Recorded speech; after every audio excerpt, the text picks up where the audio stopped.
Start with roll call. Kim, if you would, please.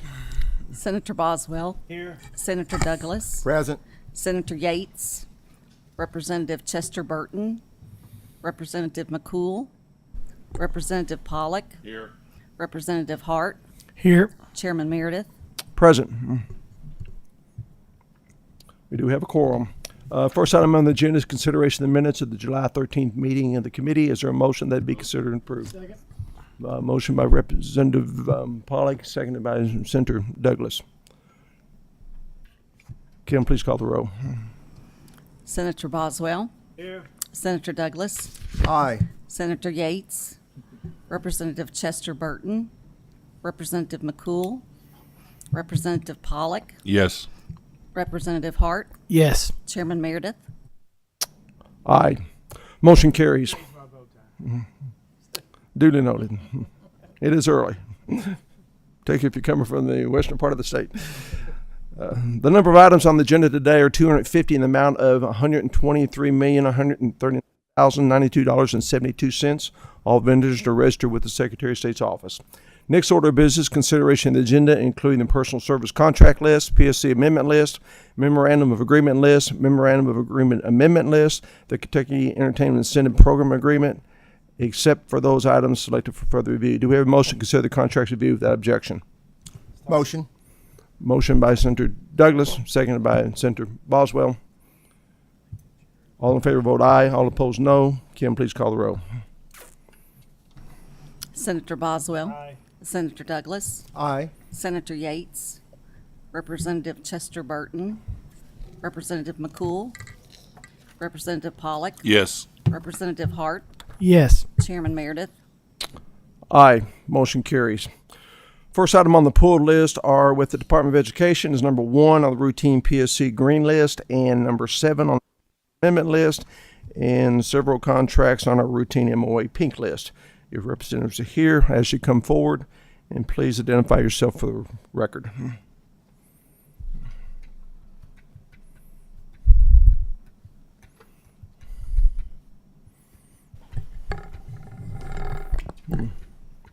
Good morning. My name is Karen Worth. I'm with the Division of Budgets and Financial Management at the Department of Education. My name is Mickey Ray. I serve as the Chief Academic Officer in the Office of Teaching and Learning. Rhonda Sims, Associate Commissioner in the Office of Assessment and Accountability. Good morning. Thank you for being here this morning. If you would, please raise your right hand. Do you solemnly swear to tell the truth, the whole truth, and nothing but the truth? Yes. I do. Thank you. Appreciate that. I request this contract be pulled. It's an amount of $400,000. And it says to provide funds to conduct evaluation of Kentucky Reading Academies and the eventual literacy coaching model. $400,000 is a lot of money. Once we have this report, what do we do with it? Thank you, Senator Meredith. I appreciate the opportunity to speak to this. We are wanting to utilize the report for multiple stakeholders. Primarily, as those who are responsible stewards of the funding, we want to ensure that our Kentucky Reading Academy's professional learning is meeting the needs in the way that is needed by the field to impact both teacher efficacy and student achievement. So this report will ultimately be shared not only with KDE, but also with school and district stakeholders. We want to utilize it to show that there is value in the professional learning and that it does have impact on instruction and on student outcomes. We also want to share that, of course, with Representative Tipton and Senator West as sponsors of the bill and who have great interest in the outcomes of the Read to Succeed Act. And I would assume that they likely would want to utilize that with interim joint as well and other legislative committees. Well, we're making the assumption, though, that there is value in what we're presently doing. I mean, have we already reached a foregone conclusion without even doing the survey? Well, so we chose the letters professional learning as a part of the teacher academies, which were required of the KDE as part of KRS 158.305 and the larger Read to Succeed Act. And we chose that particular partner for professional learning because they have been proven effective in other states. Most people reference Mississippi, but there are many more states now that are utilizing that model. And our actual partner did an evaluation in Mississippi as well, and that is part of our evidence basis for choosing Lexia and Letters as our primary professional learning vendor for the moment. So we want to ensure, though, if you look at the research questions that are found on page 3 and beyond, that it's having the impact that we have seen in Mississippi. And if not, we need to invest our funds in a different capacity. So it really is, it's important that it's a third party because, to your point, we selected that based on our knowledge of other states and the outcomes of that professional learning. But we need to ensure that it's working in Kentucky and that it's doing what it needs to do for both teachers and students across the Commonwealth. What other states have they achieved some success, and how are they measuring success? So that's the interesting thing. And I can actually speak to Kentucky. I just recently shared with both Senator West and Representative Tipton a quarterly summary, and I would be happy to get that to you, Brian Perry, to share with this committee as well. But so you can see specifically in the quantitative data that in Kentucky alone, the participants in cohort 1 have improved about 30%. So they have a pre-test and a post-test for volume 1, which is where our teachers and administrators are currently, they're living in that volume 1 space right now. They'll start volume 2 this year. And 30 percentage points of an increase is significant. But that's the thing. We want to be able to utilize not only the quantitative data from Lexia, but also have teacher surveys and focus groups and classroom observations to see that actual professional learning is then being applied in classroom instruction across, again, the Commonwealth. So we have some internal mechanisms already in place to see data, but we don't have the capacity, and we do need the support of a third-party evaluator. And I think that ultimately will be helpful for various stakeholders, because it's not the KDE saying that there's effectiveness there. It will be this third party who's making that determination and providing the research in a usable and accessible way for both district and school leaders and also other stakeholders. Well, our national scores, the real litmus test is whether we're being effective or not. And from what we're seeing, we're not being effective. So why do we keep going down the same path if we're not being effective? So this is our attempt to address those student outcomes in literacy. So this would be an evaluation of the professional learning specifically, and as it says, the eventual coaching model. So it will give us feedback on our strategies that we have chosen to address those student outcomes. Well, who chose those current strategies that we're using? The new strategy, so we are implementing the law. So in the Read to Succeed Act, it very clearly states we need high quality instructional resources, we need universal screening and diagnostic assessments for students, we need high quality professional learning, which this Letters professional learning is our first attempt at helping teachers to better meet the needs of students and those diverse learning needs. And then we also are establishing the coaching model. And so there are some, that will come up, I think, in a later conversation that we'll have with this committee today. Well, possibly, but obviously this is a subject that's very near and dear to me, particularly since my wife's a retired second grade teacher. You know, we had the Collaborative Center for Literacy Development, 20 years, and its sole express purpose was to improve reading in Kentucky. And initially it looks like we had some success, but since 2013 we've seen a downward trend, which has been even more exacerbated with the COVID situation. And with that particular council or center, we committed over $20 million and have absolutely nothing to show for it. I want to know why we're failing our kids. You know, we spend almost $1 million a year on that collaborative center, which is probably the experts in the field, but we didn't move the score. As a matter of fact, they were worse. Now we're going to spend $400,000 to tell us if what we're doing now is effective, and going to give, why aren't the national scores the best barometer as to whether we're being effective or not? And why are we making reading such a science? You know, $400,000 alone. I don't know what else we're committing to our reading programs in Kentucky, but I imagine it's quite substantial. We're not getting returns on our investment. I think it's spending $400,000 to do this. You can spend 15 minutes with my wife and she can tell you how to have an effective reading program. Why are we struggling so much? Why are we making this a science that folks just cannot embrace, and we're not getting your results? Well, I would say, Senator Meredith, that I think we are starting to see that there are results and that there has been an impact of this professional learning not only on teacher pedagogy and content knowledge that they need to implement high quality instruction and literacy, but also the fact that ultimately we have seen people talk about increased student outcomes, that they're starting the year at a particular point and they are on grade level by the end of the year. So I think the components in the Read to Succeed Act, which again will just be implemented for the first time this year, will start to change the tide on our reading data. I believe that to my bones, and we're doing everything that we can to implement the law with fidelity and to ensure that we do have some outside observations. You know, that the Reading Research Center that you spoke of, they conducted their own annual reports, and so we felt very passionately that we needed an outside observer so that we could get to accurate data, both qualitative and quantitative, to determine our next steps, because we want to be responsible stewards of the Read to Succeed Fund.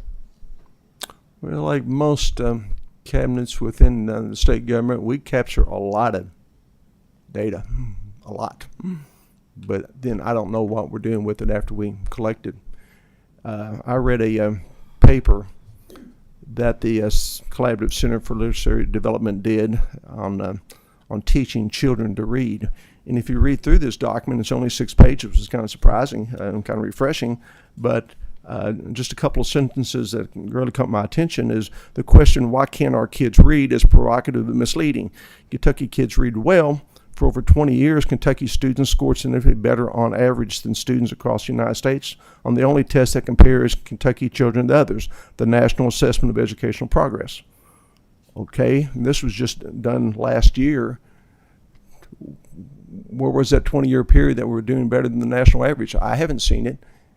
Maybe from 1998 up until obviously 2013 we saw some improvement in reading scores, but since 2013 it's then been a downward trend. So I'm going, what were these people doing that were supposed to be responsible for developing the practices to improve teaching? We defunded that program last year, but who made that recommendation? That the program be defunded? Yes.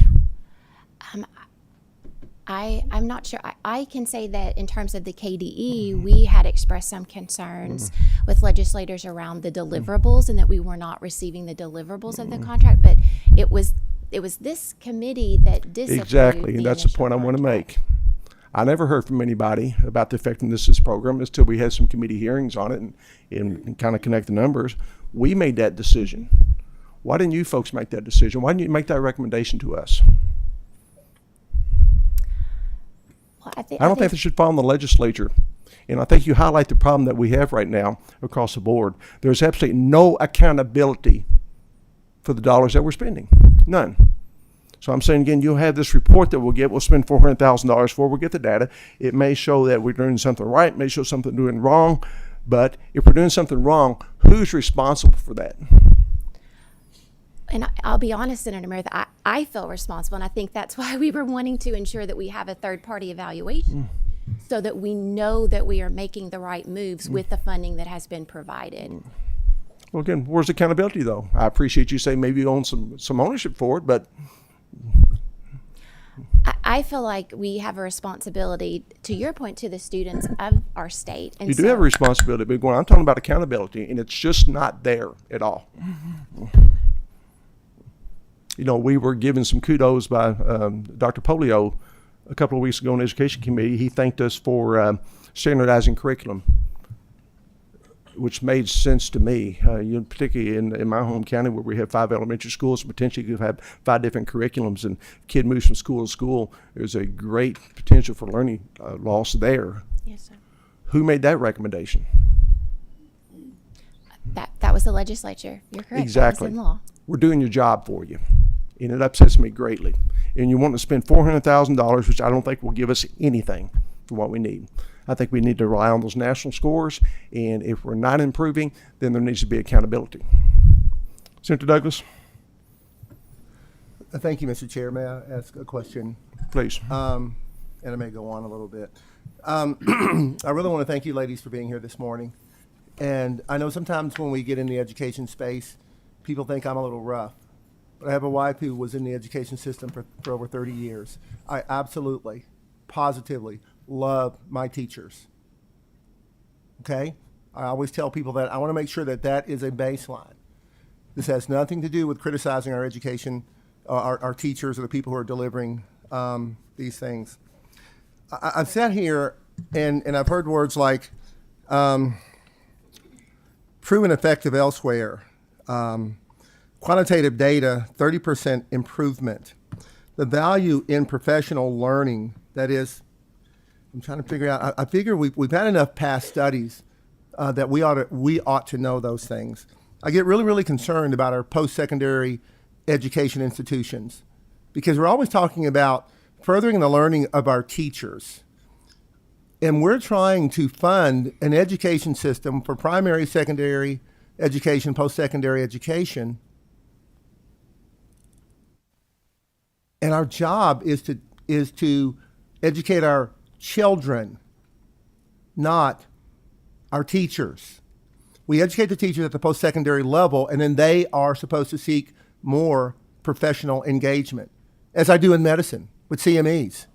I don't see a whole lot of people giving me money to continue to learn how to be a better doctor. I don't. I wish I did. You know, I hear a lot of the things that Senator Meredith is saying. The question I ask every day is, has reading really become so much more difficult than when I was in school? I'm the 14th of 16 kids. We walked to school 2 miles. I know you hear all those stories. We had nothing except I had some loving teachers. They didn't have to buy us clothes. They didn't have to buy us napkins. But again, we didn't ask them to be social workers.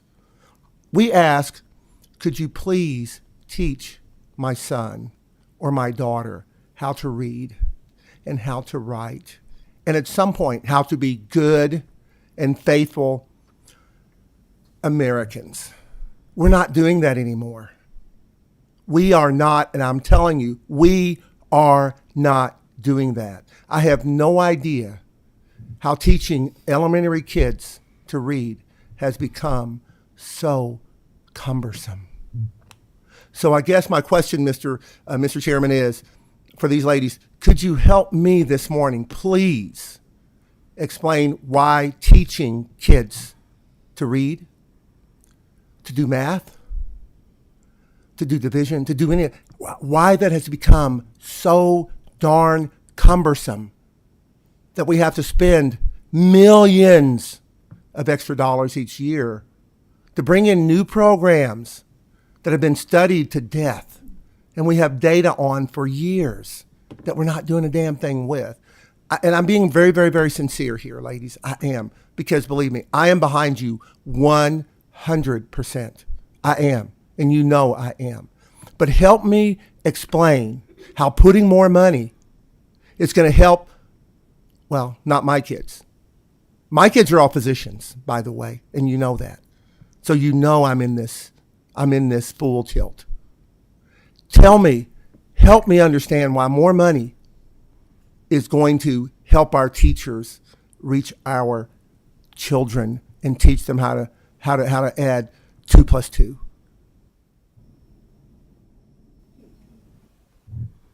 I can speak on that. No, I didn't ask you. I'm asking the ladies, please. I think I would say, Senator Douglas, there have been many shifts, instructional shifts that happen in educator preparation programs. You know, when I was in elementary school, we did have much more of a phonics-based approach. We were taught sounds and letters, and there was a shift in the field toward what we would call balanced literacy that changed instruction with very positive intent. But in doing so, we have moved away from some of those structured literacy components that now, frankly, we do need to go back and support educators in learning that because that was not their collegiate experience. And so we are hoping that this shift back to structured literacy, which, to your point, the evidence basis is great since the National Reading Panel occurred in the year 2000. we've known there has to be an emphasis on phonemic awareness, on phonics, in addition to knowledge building and students being able to utilize social studies concepts, science concepts in the process of reading so that they can build knowledge, recognize vocabulary. So there are elements of reading instruction that teachers currently need in order to better meet the needs of students in their classrooms. And to Senator Meredith's point, the pandemic cannot be the excuse indefinitely, but we do have students in classrooms across Kentucky who have to have accelerated learning because they miss some of that foundational reading instruction in a face-to-face situation. Mr. Chairman, may I make a comment? I want to thank you for that answer. You're the first one who's gotten up and honestly talked about that. I know everybody else wanted to, but they didn't, and I appreciate that. I really appreciate that. But I really want to look at the overall budgets that we have. We keep trying to squeeze more and more juice out of the apple. And the people of the Commonwealth, we talk about everybody's paying taxes, and only those people are paying taxes who are working gainful employment. And that basket that we carry the apples in isn't getting bigger. You know, we're not having more apples in the basket, and we keep trying to take more out of the basket. I really do appreciate that answer. I do think we've moved away from sensible, common sense teaching. I always tell people that my fourth grader is not getting a job with Toyota in the computer or the IT department. I want them to learn how to read and to write. And then as they go along in the school system, as has been done in the past, then we add on. We don't need fourth grade computer experts. And it seems to me sometimes that is what we are trying to do. And I don't mean to be mean, and I apologize if I sound that way. I just really have a heart in the education space. And I want to help you all as much as I possibly can. Thank you, Mr. Chair, and I apologize for taking so long. Thank you. Co-Chair Hart, you have a question? I've had some of my questions already answered, but the one you mentioned, multiple stakeholders, maybe be a little bit more specific, define that a little bit more. Yes, sir, absolutely. So we obviously, as the KDE, want to learn from the report and be able to make the best decisions that we can moving forward with the Read to Succeed funding. So we'll use that internally. We also want to be able to share that with superintendents, with building administrators, and even portions of it with teachers so that they can see that their investment in the professional learning will impact the students that they have in their classrooms. I think we also would like to share that with larger advisories and stakeholder groups that we have via the KDE. And certainly larger community stakeholders and legislators like yourself. All right, thank you. Senator Boswell. Thank you, Mr. Chairman. A couple questions. One first question is, do you know, is this a budgeted item that was already approved by last year's budget going forward, or is this something that's new?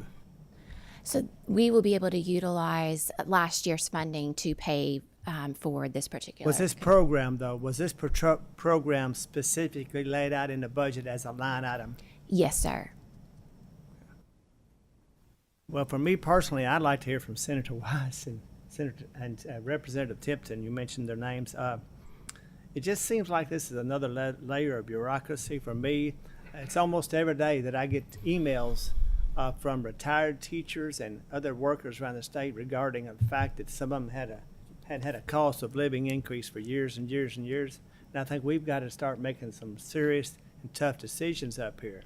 How we're going to be able to meet the needs of all the requests that are going to be coming into the state government in the current budget year. And it just seems like to me this is one of those that maybe we could spend this money a little bit better. Senator Douglas's discussion remind me of one of my life experiences, and sorry to bore you, but it kind of, I think, substantiates a point. Back in the 70s, my father picked me up to come home for the weekend from college, and as we were driving through the community that he and my mother grew up in, he reminisced a little bit. It's a one-room school, grew up during the Depression, and one-room school, classes 1 through 8. neither one of my parents had more than 8th grade education. And he's talking about how poor people back in those days were. And he said, and it wasn't just a select group, everybody was poor. He said it wasn't unusual that the only thing that you had to bring to school to eat for lunch was a cold biscuit. He said, your mother, even the poor kids feel sorry for her that she didn't even have that. But in spite of all that, they got an education. They could read. They could do math. They became functioning members of society. And quite literally, what we identify now as the greatest generation in the history of this country.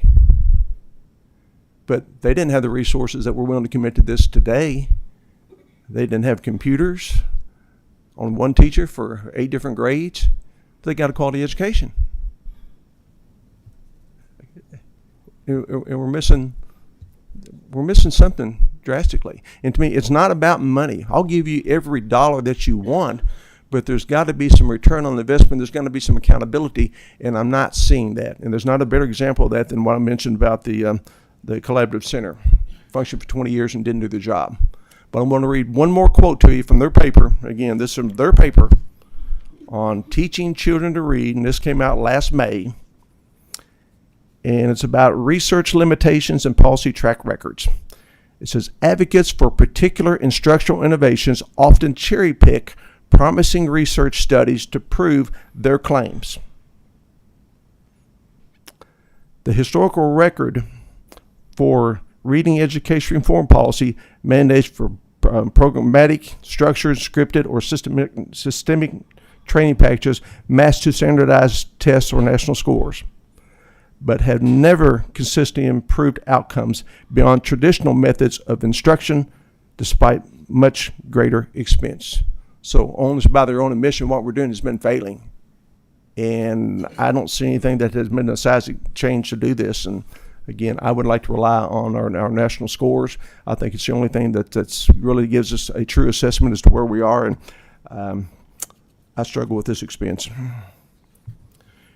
Any other questions, comments? Representative Pollack. Thank you, Mr. Chair. Just a couple comments, and then I'll have a question. Obviously, I think everybody in this room, goal is knowing that reading is the foundation of our education. I got 2 grandbabies, and luckily and thankfully that they get read to, and it's a 2-year-old, 3-year-old going all the way up through there. So I think everybody understands how important reading is. My question to you is, you mentioned Mississippi, and you may have mentioned it and went right over my head, but they used this third-party evaluation. Is that correct in Mississippi? So I'm not sure that it was via the Mississippi Department of Education. They actually partnered with a regional education laboratory, so they were working with REL, but they did do an evaluation of, in Mississippi, their testing structure and the professional learning that Kentucky is now providing for teachers and educators.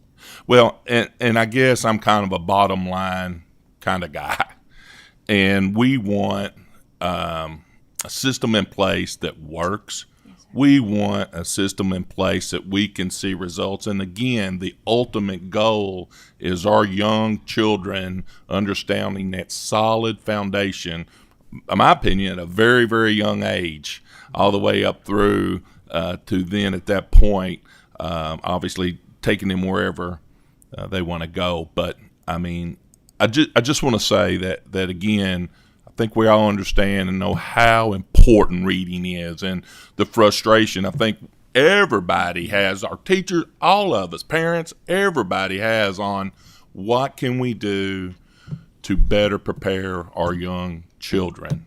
And again, if it's this third-party evaluation, I'd love to know about, the results they've done someplace else. You know what I'm saying? In that capacity. So anyway, just some comments, and just wanted to kind of get some clarification on whether or not that Mississippi, or if there was another state that used this technique to see the results. And that's the bottom line. And I think that's what Chair Meredith and Senator Douglas and all of us here are trying to figure out how we can provide the results down the road 3 or 4 years from now, instead of just constantly doing what we're doing. We're just kind of spinning our wheels, if that makes sense. And that's just the observation we're seeing. We're not in the trenches, I guess, like you guys or our teachers are. But anyway, that's kind of where we're coming from. Thank you, Mr. Chair. Couple final questions for you is, who has assumed the role and responsibilities of the Collaborative Center for Literacy Development? So, Senator Meredith, we have completed a draft RFP and it is in the queue. So we are hoping to get movement on that in early fall. We have to have a contract in place by July 1, 2024. And we are taking all of the steps to meet that deadline and to open up the RFP. Do you have any idea what that will look like? I mean, will it be structured pretty much like the previous center? It will, except that per the law, so that all of that legislation is found in 164.0207, I believe. And within that legislation, it's a 5-year contract. So instead of having a center in place for 20 plus years, we would be rotating that contract every 5 years and opening up for a new RFP at that time. Well, to that end, we heard testimony a couple of weeks ago, it might have been last week, time flies, you're having fun, from the Kentucky Center for Mathematics. And it's kind of a similar story that we see with the center. Started in 2006, have been around for 15, 16 years. But the same trajectory for our math scores since 2015, they have declined. Are we doing a critical analysis of this program as well, or is the legislature going to have to come back and say, no, this isn't working, let's do something else? So we actually changed the components of the Mathematics Achievement Fund grant, for which KCM is our partner. And they have been a very good partner in terms of providing resources, tools, observation supports around that grant funding. I would say that as we move forward, though, in attending that interim joint meeting, KCM was focusing on intervention as the mechanism to move forward. And I believe we would say that, like with Read to Succeed, we have to find approaches that will impact Tier 1 universal instruction, so all students, not just those that need accelerated supports. So we will be looking at that and working closely with the Executive Director, Kelly DeLong, and KCM as we move forward, especially in terms of the Mathematics Achievement Fund. Thank you. Co-Chair Hart, do you have another question? Yeah, just one final question. The purpose of these funds was to provide a third-party evaluation. Is this the evaluation, and I'm not against evaluating the programs because you need to evaluate what works and what doesn't work. Yes, sir. But is this something that we could do in-house or within the Kentucky Department of Education? Do we necessarily need a third party to do this?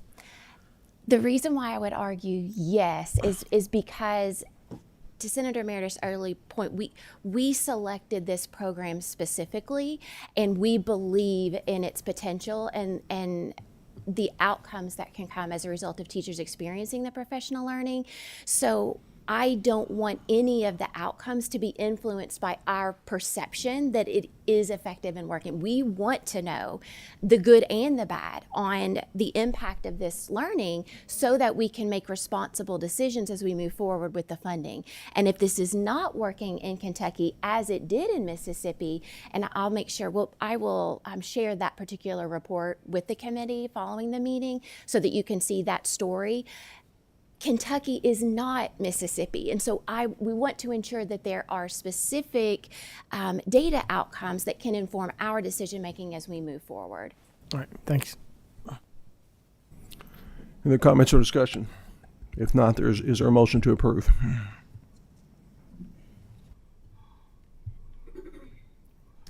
Seeing none, is there a motion to disapprove? So moved. Motion, is there a second? I'll second it. Second by Senator Douglas.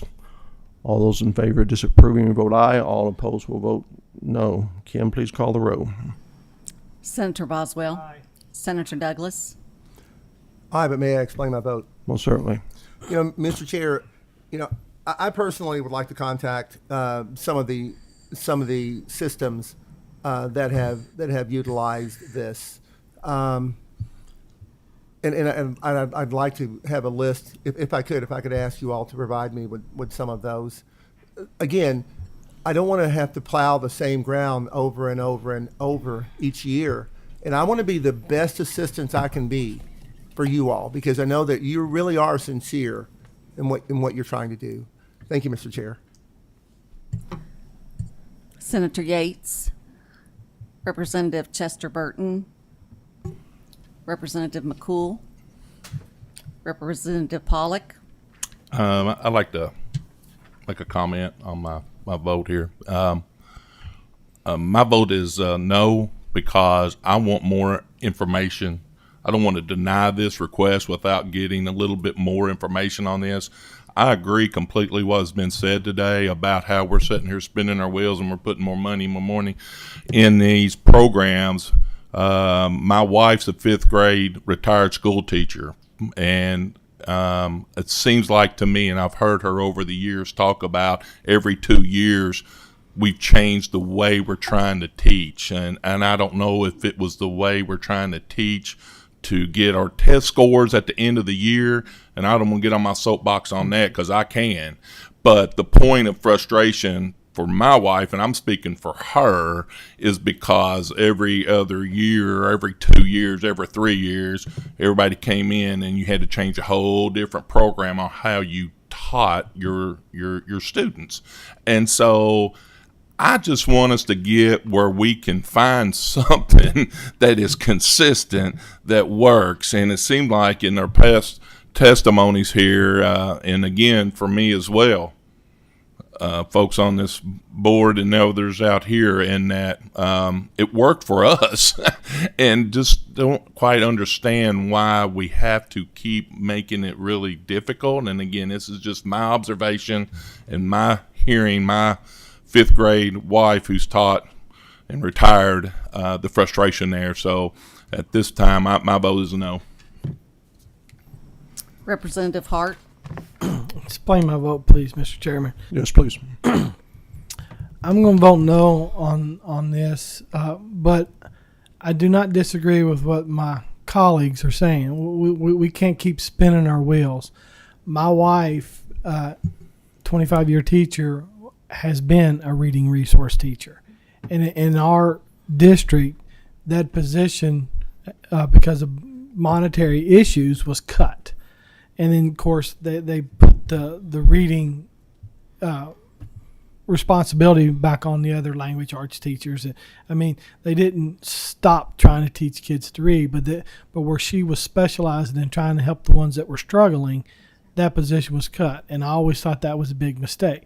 The most important thing that we can teach any student, and as early as we can do it, is how to read. They can't accomplish anything without knowing how to read.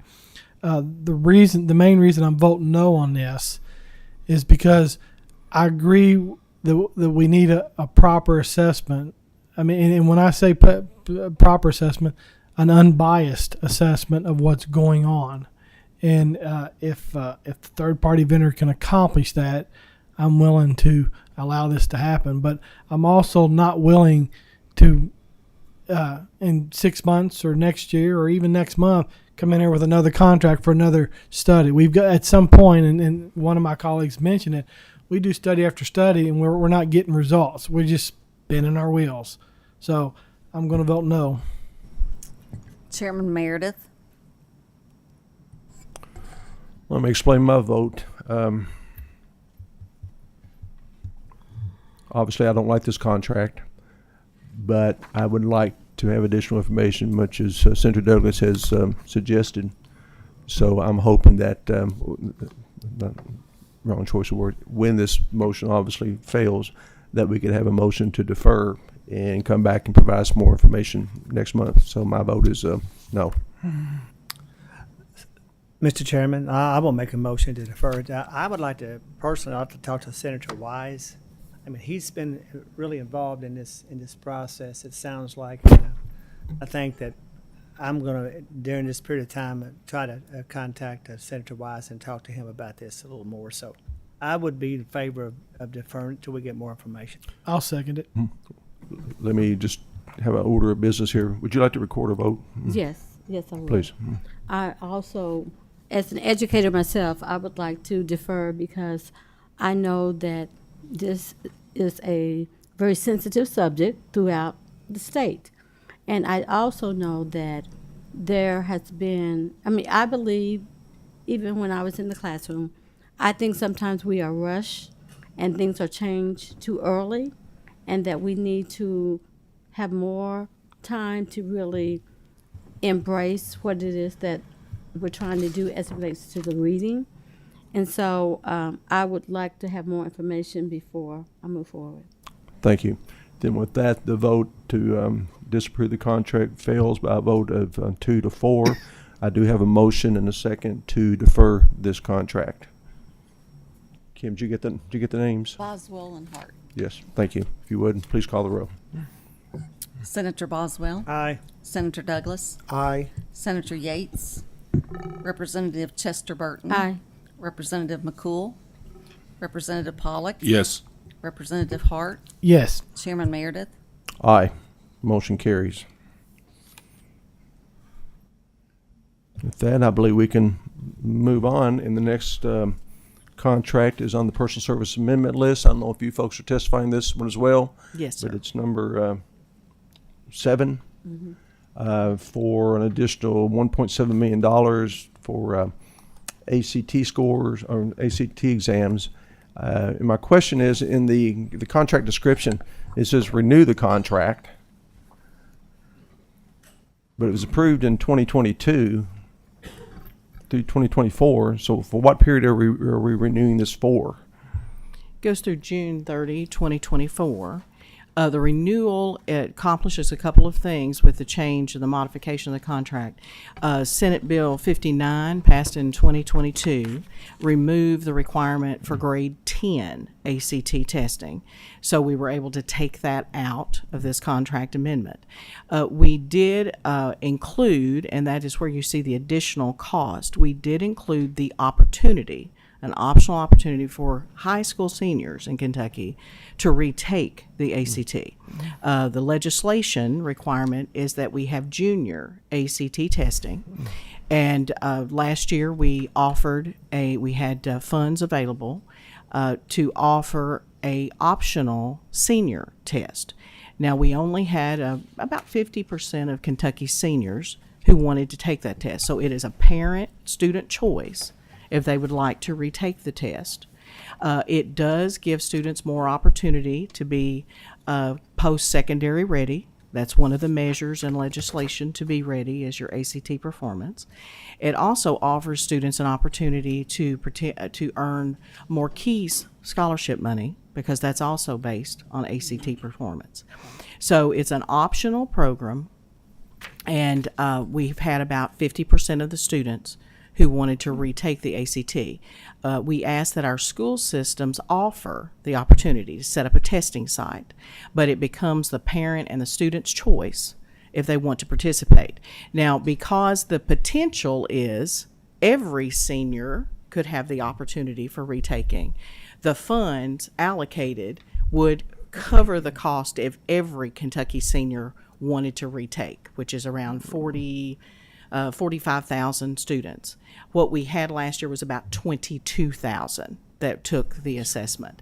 But for those 22, we did see increase on their composite performance on average of about 0.3.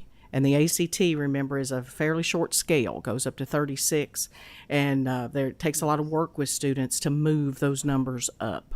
And we have, cuts that are established by the Council on Post-Secondary Ed. So this amendment of the contract cleaned up some language. It also did some cleanup around what ACT is permitted to sell in Kentucky with where Kentucky is buying.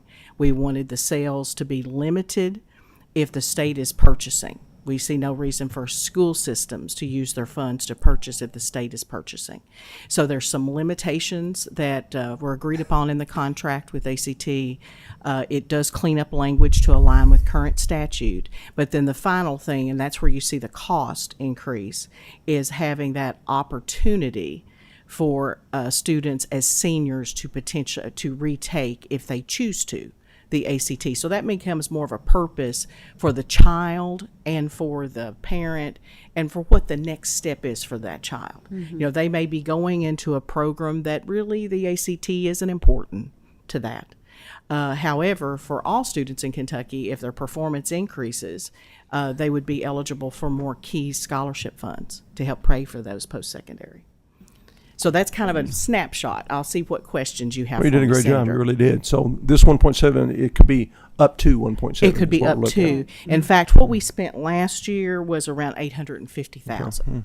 But because you need the availability of funds in case more students choose to take the ACT as a retake, we had to kind of put that maximum cap up there.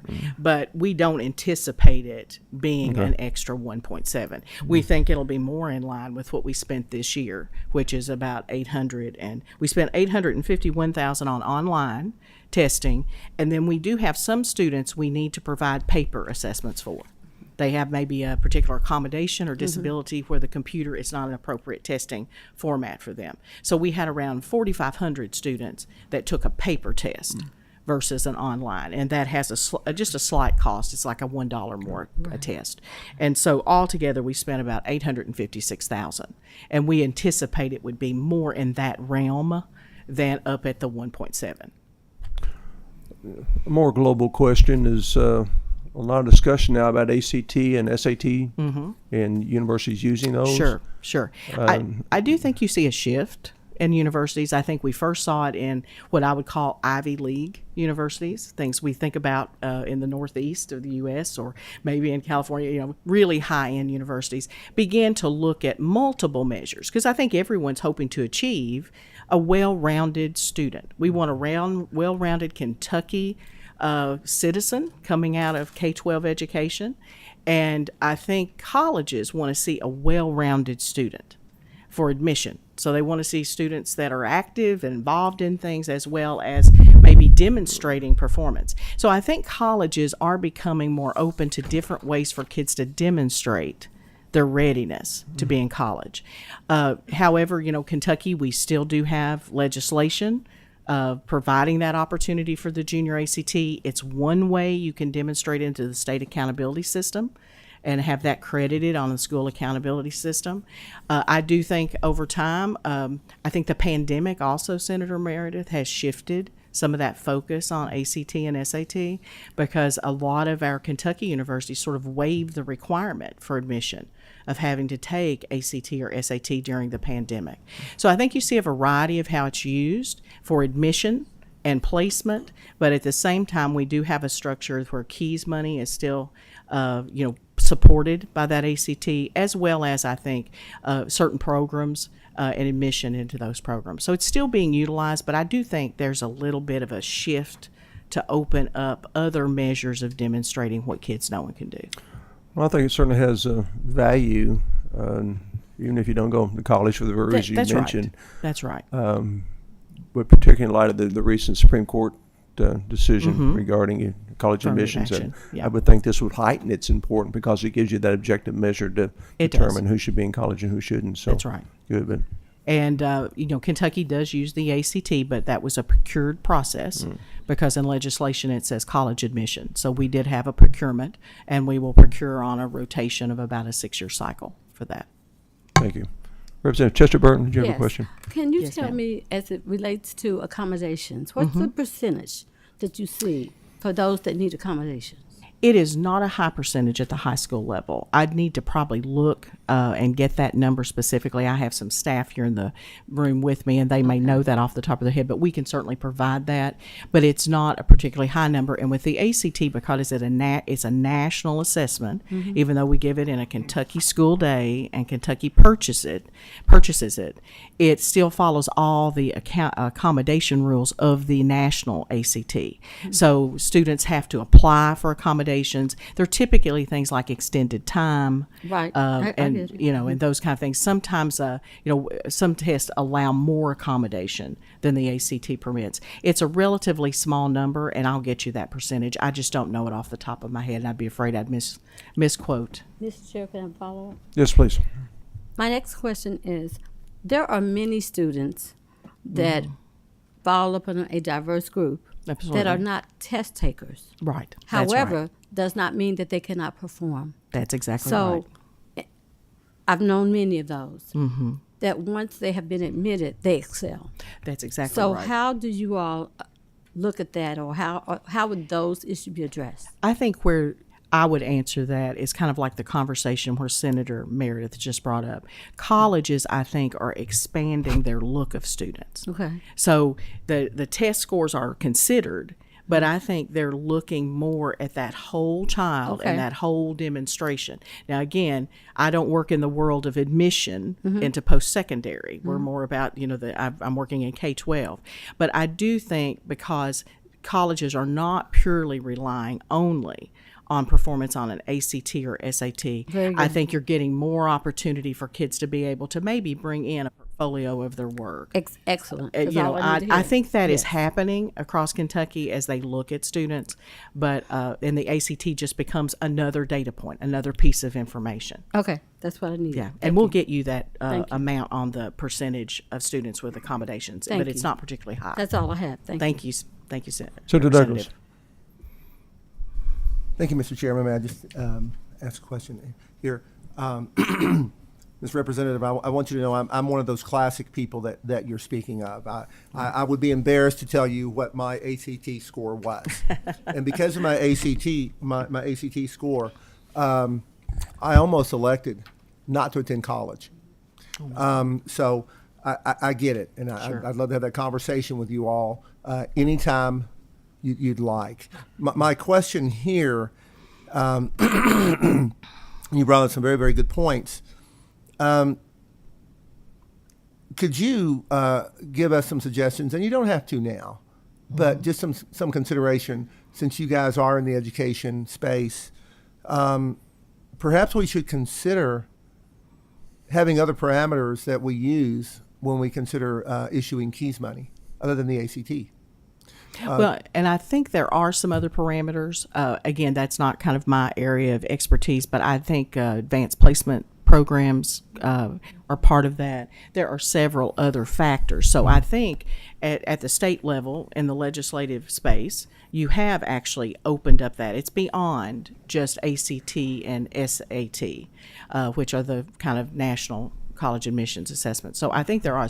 Now, could there be more expansion? That's probably more of a conversation for Dr. Thompson, Aaron Thompson over at CPE. But and the KEYS, I think there's another group that works with KEYS as well.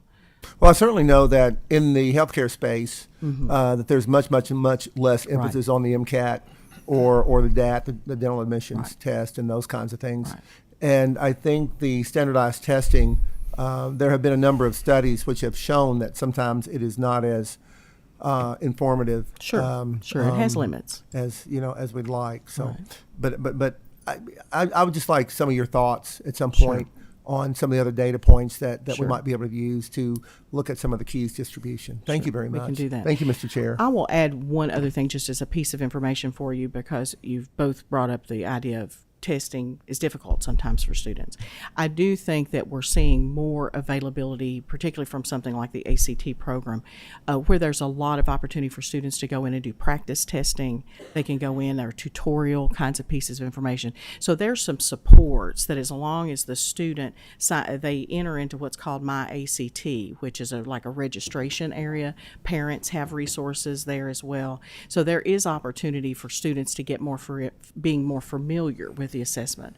That's one reason I think you do see some improvement typically on the senior retake, because the motivation may change for the student as they're getting older, but also they're having more exposure to things like some practice assessments, some resources to learn particular topics maybe they're having trouble with.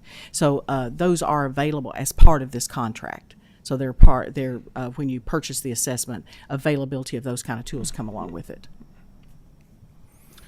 Thank you for your question, Senator Douglas, and I always like to hear his life experiences. He's an American success story. You truly are. And you go from low ACT to become one of the greatest of all time. So this shows what can happen in America. My apologies to you ladies for having to hear that. I can validate that. He's on the Hall of Fame at Western Kentucky University in sports. So, There you go. Representative Pollock. Thank you, Mr. Chairman. I appreciate your comments on being well-rounded. I'm physically well-rounded and educational, I feel like. And as my Senator Douglas mentioned, I was kind of in that same somewhat category. And it is super important to know that there is tons of key scholarship money out there that is targeted toward your ACTs and how the universities, and I'll use that. And so I appreciate the opportunity because I was one of those that was not a really great test taker. And these type of tools to get me prepared just to move my ACT score 2 to 3 points is huge for my parents and for me. So thank you for the opportunity on this. My question to you is, too, though, I'm obviously homeschoolers, private schools. Will they have access to these tools? They don't under the state contract. So the state contract testing is for public school enrolled students. Okay. However, if a parent or maybe a school purchase, let's say we have a private school, parochial schools, for example, they probably purchase the ACT for their students. And if there's a contract that's established, say, by the Diocese of Louisville or Lexington with an ACT or an SAT, it would come with those support materials now. Both companies provide that. So I think if it's an individual parent purchasing the ACT, there is still resource access, but you can sometimes get a little bit better resource access and communication out if a bigger entity has purchased it, such as the state or maybe a school or school system that's parochial. But it is not part of this contract. This is public school only. Thank you, Mr. Chair. Another great American success story. Winningest pitcher of all time at Campbellsville University. Any other questions, comments? I'll make a motion to approve. There's a motion. Senator Boswell has a Second. question. Thank you. My next question simply is really about the numbers. And so, if I understood you correctly, you said that you spent about $856,000 last year. Yes, correct. And so, how much money was allocated for the program last year? So, how much of the money that was allocated for the program was spent? We probably, and I don't have that right in front of me, we probably allocated more for the full enrollment of seniors in Kentucky. So the full enrollment gets you into the 42,000 range per child. So ACT is a per student cost. And Kentucky gets it a little cheaper than if you went and bought it for your child. So right now we're at $37 and $38 for paper per child. So we would have calculated if there's 42,000 students, how much if every child took it, and that would have been the max on the contract. And so we ended up, because it's optional, it is, do students find value in it? Do their parents find value in it? We ended up with 23,021 online administrations and 119 on paper. And so that's why we do anticipate that not every child will wish to take the ACT again, but it's more about making it available if there is a desire for it. Okay, so my benefit. question is, and based on the funds that were allocated, you spent within a very Right. close amount of that. But now you're increasing that, which was money was already funded for that last year, but you're increasing that, according to the paper here, by $1.7 million, more than double what was already Right. allocated for the program last year, and you only spent $896,000. No, I think Or when 56. we allocated last year, we were closer to this 1.7 number, because we would have allocated for all students, but we only spent half the students. So took where are it. those funds now? Those ones that were allocated 1.7 last year, then, and you only Right, spent they're 7. probably within just our general fund and federal fund budget. This is a split contract, so a certain percentage of the money comes from federal funding, and a certain percentage comes from state funding. So I would assume, because we're still within the biennium, those funds are still in the system. But I'll turn if you want to and- clarify my language there, Karen. The base amount of the contract, the 3.099, that is for your 11th. That's for the 11th grade The testing. additional 1.7 is for seniors in grade 12 to take the ACT again. Thank you. Thank you. I believe we have a motion to approve by Co-Chair Hart and Representative Chester Burton. You were the second on that motion Yes. to approve the contract.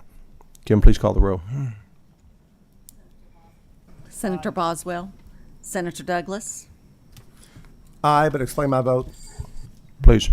I know, Mr. Chair, it seems like we're taking forever this morning, but I'm not a big advocate of using taxpayer money to do the multiple testings. I think that our parents and our families do share a responsibility for their children. My parents did. They can. But I know how the ACT is being used now and the importance of that with respect to some of the other monies that are being given out. And I hope in the future we can move away from some of this. Anybody who comes to these committee meetings know that what I'm trying to do and what I hope to do is help our parents become play a bigger role in the education and the success of their children as opposed to the neighbors down the street. Thank you very much. Thank you, Chair. Senator Yates, Representative Chester Burton, I'd like to explain my vote. Yes, please. As a sharecropper's daughter, I understand the importance of those that are less, that do not have as much as others as far from a monetary standpoint in order to pay for these type of testing. And so I think it's important that we recognize that. And for that reason, those that are less fortunate to be able to afford such things, I think it's important that we support that. So my vote is yes. Representative McCool, Representative Pollock, Yes. Representative Hart, Yes. Chairman Meredith. Aye. Motion carries. Move on to the next set of contracts, which is 65, 66, 67, 78, 79, 80 through 89, and 90 on the routine MOA pink list. Are you ladies testifying on behalf of these as well?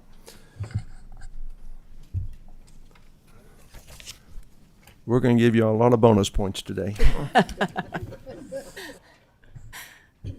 Start with, tell me if you can, very briefly, what the role of these people are.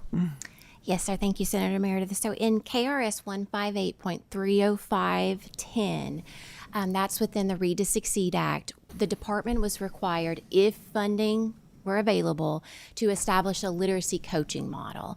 And then that is further confirmed in KRS 158.8063, which is the actual Read to Succeed Fund statute. And so within that, the department is required to establish again and build out this literacy coaching model in support of the implementation efforts that are found within Read to Succeed. So they will serve as data coaches. They will serve, they will be in school buildings. So this is actually field staff who will be working with teachers.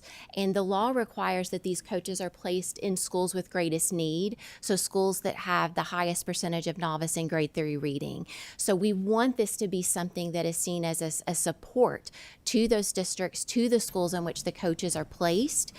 They will be serving within that school for the academic year, providing support, working in professional learning communities, leading professional learning, working with individual teachers, and providing guidance and support to address, again, the diverse needs of student readers across that building. Will every district have one?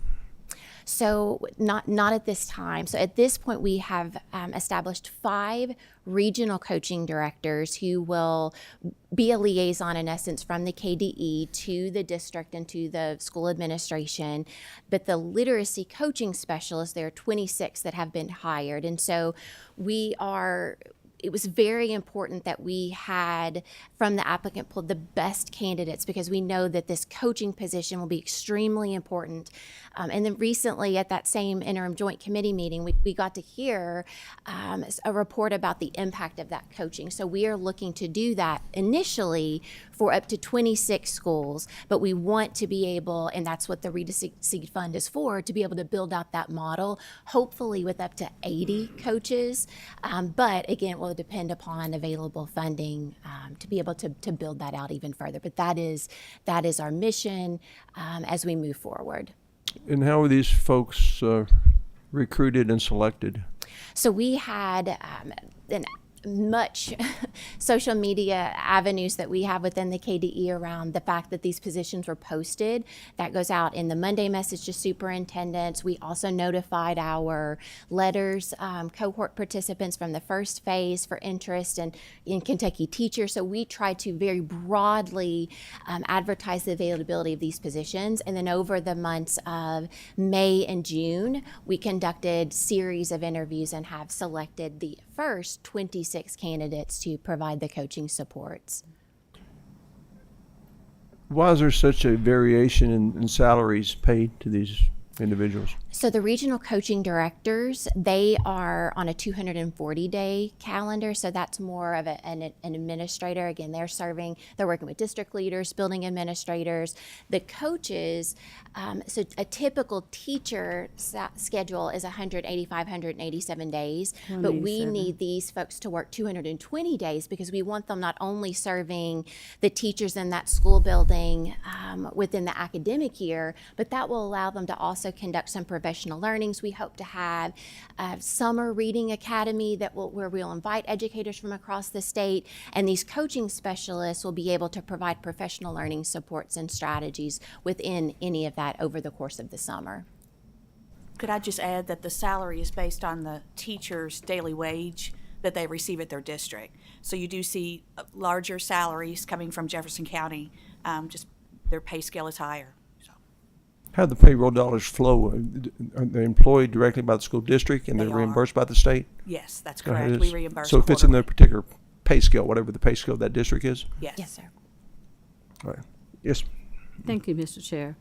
Can you tell me the actual job title? Are they actually called coaching specialists?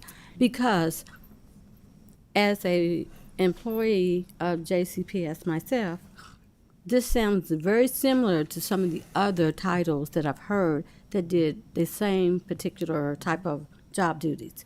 So can you tell me what is the difference? So the actual title is the State Literacy Coaching Specialist. And we want to in the spring work with districts and provide for the local level coaches professional learning supports that are provided for our state level coaches as well. So we are making an investment in these coaches over the course of this next academic year to get them training on, the pedagogy. They're finishing up the letters coursework. We want leadership training and the actual coaching conversations that would need to occur with staff. And then they can come alongside of those other literacy coaches that may or may not be at the district and just increase the support that's provided across that particular district. So what schools are they going to target? So these have to go per the legislation for schools with greatest needs. So those schools that have the highest percentage of novice. Okay. We won't be able to tell you the specific schools until probably November, December. Once that data is released, then we'll be able to have more specific details around the placement for these state literacy coaches. Thank you. Last question I have for you.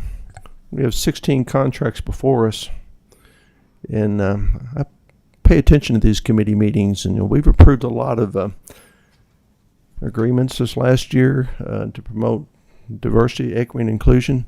16 contract where there are no men. Why? We did not have many male applicants. We did hire, I believe, one male. I don't think that has been pulled. Not in this not in this 16, staff. no. But you will see that come across. But it truly was a matter of the applicant pool. Yeah, but shouldn't you be going out there to promote that and encouraging and actively recruiting individuals? 1,000,000%. Yes, and we have tried to do that and will continue to do that as we build out additional coaches in this space. Well, I'm sure you know that men make up 22% of the teaching positions in Kentucky, and so we should have had at least 3 today. Is that right? Is my math right? 3 there?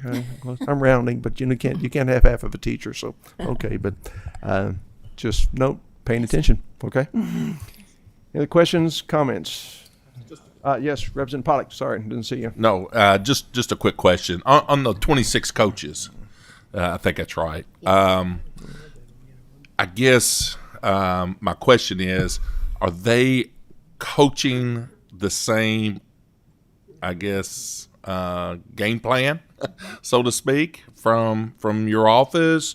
Again, I think we go back to our earlier just that consistency all the way across the board. And then obviously if we're consistent on teaching and approaching, raising and our scores, I guess, so to speak, and that's our ultimate goal.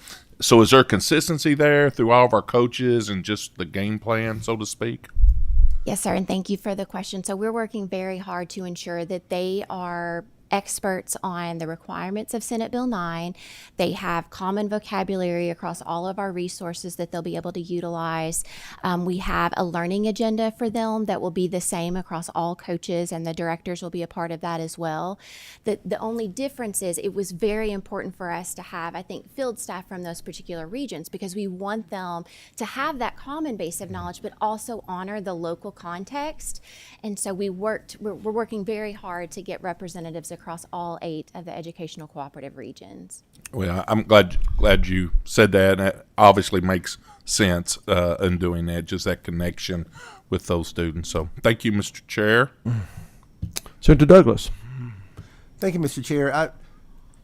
I think for me, with a number of multiple layers of teaching, instruction, whatever you want to call it, I'm getting really, really confused. Are we teaching the teachers, or are we teaching the kids? May I address Yes, that? yeah. We're doing both, Senator Douglas. So that's the thing. We are making an investment in teachers, and these coaches will be coming alongside with job embedded, ongoing, real-time coaching so that they are equipped to be able to address what are diverse reading needs of students within their classrooms. So we feel as if not only are we having mechanisms that are established in the Read to Succeed Act to address Tier 1 universal instruction for all students, high quality instructional resources, high quality professional learning, but these coaches are our mechanism to reach the field and to assist those teachers in those schools with greatest need to better meet the needs of the students that they are working with and serving day in and day out. One more question, Mr. Chair. Then I would also ask you all to help us in how we can address our post-secondary education institutions, because what we're doing is we're doing remedial teacher work. No matter how you slice that or put that peanut butter on the bread, that is exactly what we're doing. And we're missing, I think that's one of the problems that we're having in our education system. We're missing somewhere. Either our teachers, and again, I'm a teacher supporter, so I think our teachers want to know, what is it that I need to learn to be able to provide my students the greatest learning experience and have the highest possibility of success in the world? I don't think they know that right now. They're learning certain things in post-secondary schools, in colleges. And then they're getting out, and we're saying, okay, now we've got all these other people who are going to teach you all of these things about how you need to approach your students and understand all the social problems going on in the community and how you can approach them in terms of helping to improve their learning skills. My concern is for my teachers. Make no bones about it. My concern is for our teachers who are getting sandwiched every day. They have no clue. I actually had a legislator who has children in school. And that legislator told me that when his kids brought things home, and he himself is a teacher, he said, I have no idea what that teacher wants my kid to learn. None. He's a legislator. He is a full-time teacher. He has no idea what his kids are supposed to be learning. None. And that's his words. So my concern is for my teachers, and we keep putting all of these extra layers of people who are helping them. So I'm going to ask you all, because I know you have contact with post-secondary schools, to help us as a General Assembly to understand why our teachers are not being adequately prepared in the post-secondary space, so that we can take out all of these multiple layers and continue to, having to remediate our teachers over and over each year. So that's my request for you all, if you would, please. Thank you very much. Thank you, Mr. Chair. Thank you. When Senator Douglas started his remarks, you said he was confused. I think it's important to note that that has nothing to do with the low ATC score, right? Right. Just none. Any other questions, comments? If none, entertain a Motion to approve. Burnson didn't see him, please. I have one more Yes, question. please. So, I'm just wondering, as the coaches, as they are dispersed, whatever, throughout the locations, is this done in a PD format to help move the teachers, to prepare them to become more ready to deliver this? So, Representative, that's one mechanism that they'll be able to utilize. So they could see that they need to work with a specific grade level team. Or it may be in a smaller, in a PLC, in a professional learning community. There may be some coaching conversations. Or there should be some direct services that are happening with individual teachers who are being coached, where they can be reflective, they can identify some goals for the coaching partnership and move forward with strategies and tools. They may also be teaching some model lessons to support the educator within the building. So there are many ways that they'll be utilized. Thank you. Is there a motion to approve? Motion to approve. Motion by Co-Chair Hart to approve, second by Representative Pollock. All those in favor of the motion vote aye. All opposed will vote no. Kim, please call the roll. Senator Boswell. Senator Douglas. Aye. Senator Yates. Representative Chester Burton. Yes. Representative McCool. Representative Pollock. Yes. Representative Hart. Yes. Chairman Meredith. Aye. Motion carries. Contracts are approved. I believe that may be all we have for you all today, but Senator Meredith, may I answer Representative Chester Burton's question on Most certainly accommodations? can. Appreciate that. My talented staff have sent me that information. A little less than 1% of students are accommodated with the ACT. So by the time they're getting to that age, they're choosing many times to take the test without accommodation. Thank you. thank you for that answer and appreciate your testimony today and appreciate the dialogue, making yourself available to us. And please know that we want exactly the same thing that you folks do, the best quality education we give for our children. And I think we just struggle with how best to get there. But please know that we're in your corner. We support you and we support public education, and we want what's best for everyone. Appreciate you being here this morning. Thank you. Next item on the pulled list, Kentucky State University is number 22. If representatives are here, please come forward and identify yourself for the record.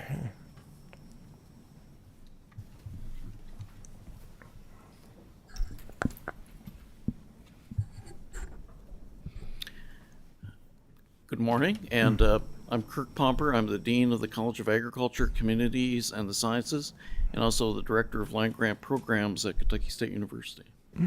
Good morning, and I'm Nat. Is your mic on? I'm not sure. It said the green light is I on. push it to turn it on. How about now?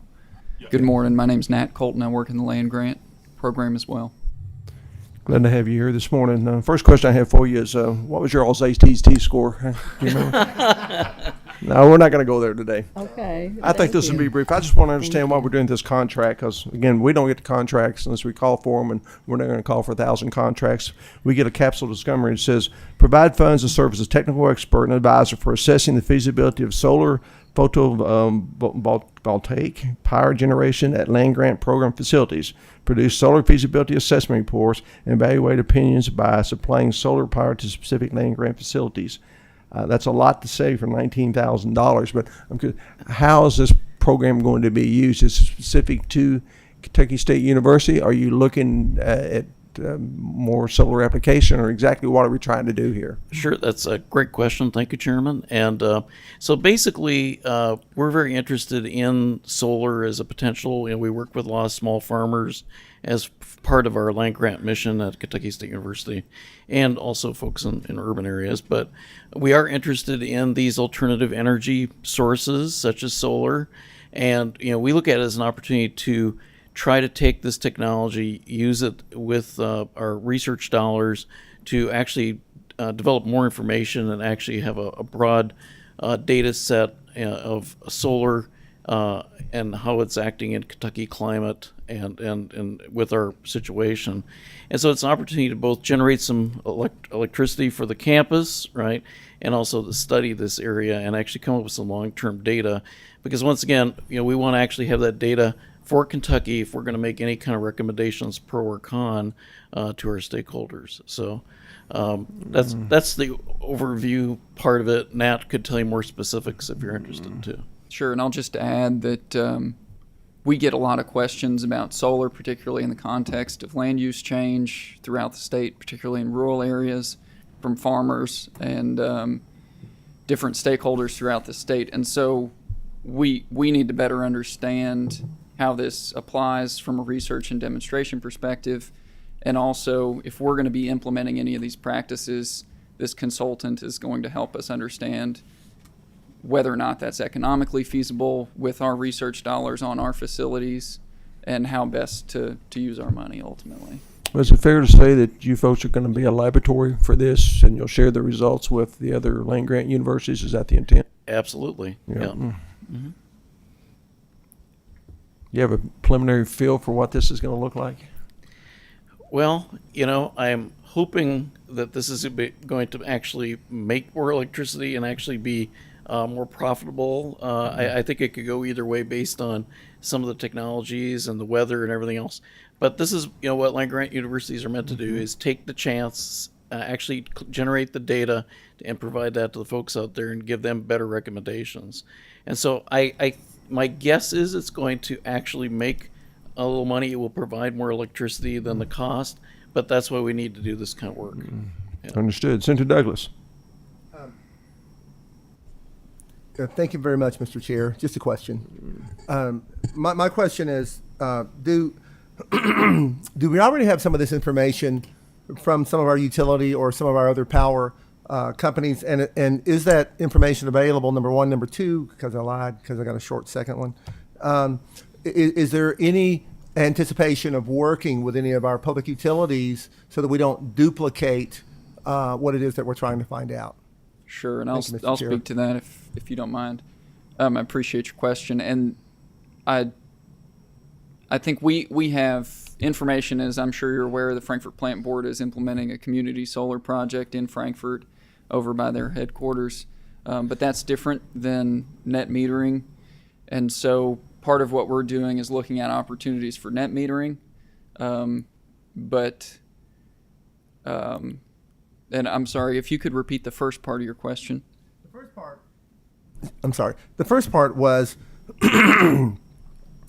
have the power companies already, or the utility companies already, done some of these studies, and is that information available? Sure. No, they have not done studies specific to our university or our facilities, and that's not something that they typically do.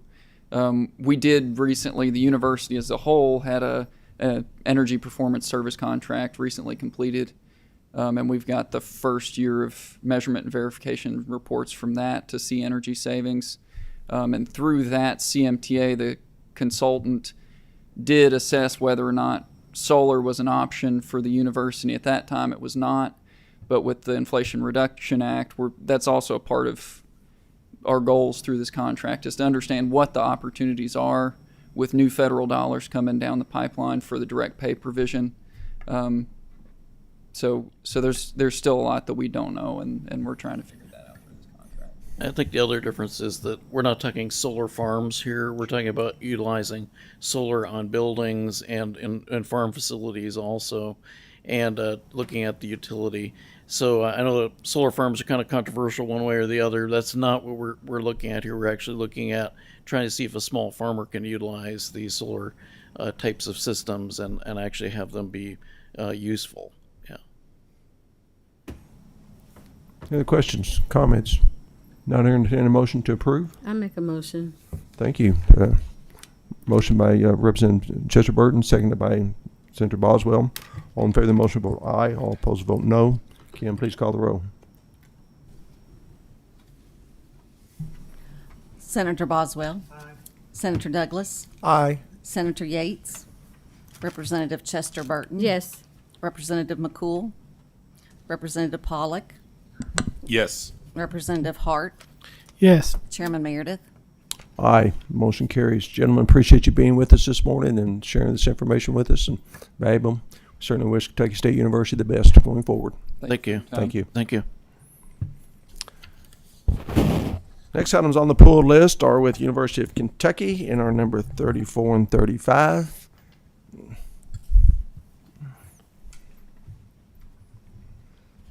Good morning, Mr. Chairman, members of the committee. I'm Tom Harris, Vice President of University Relations at UK.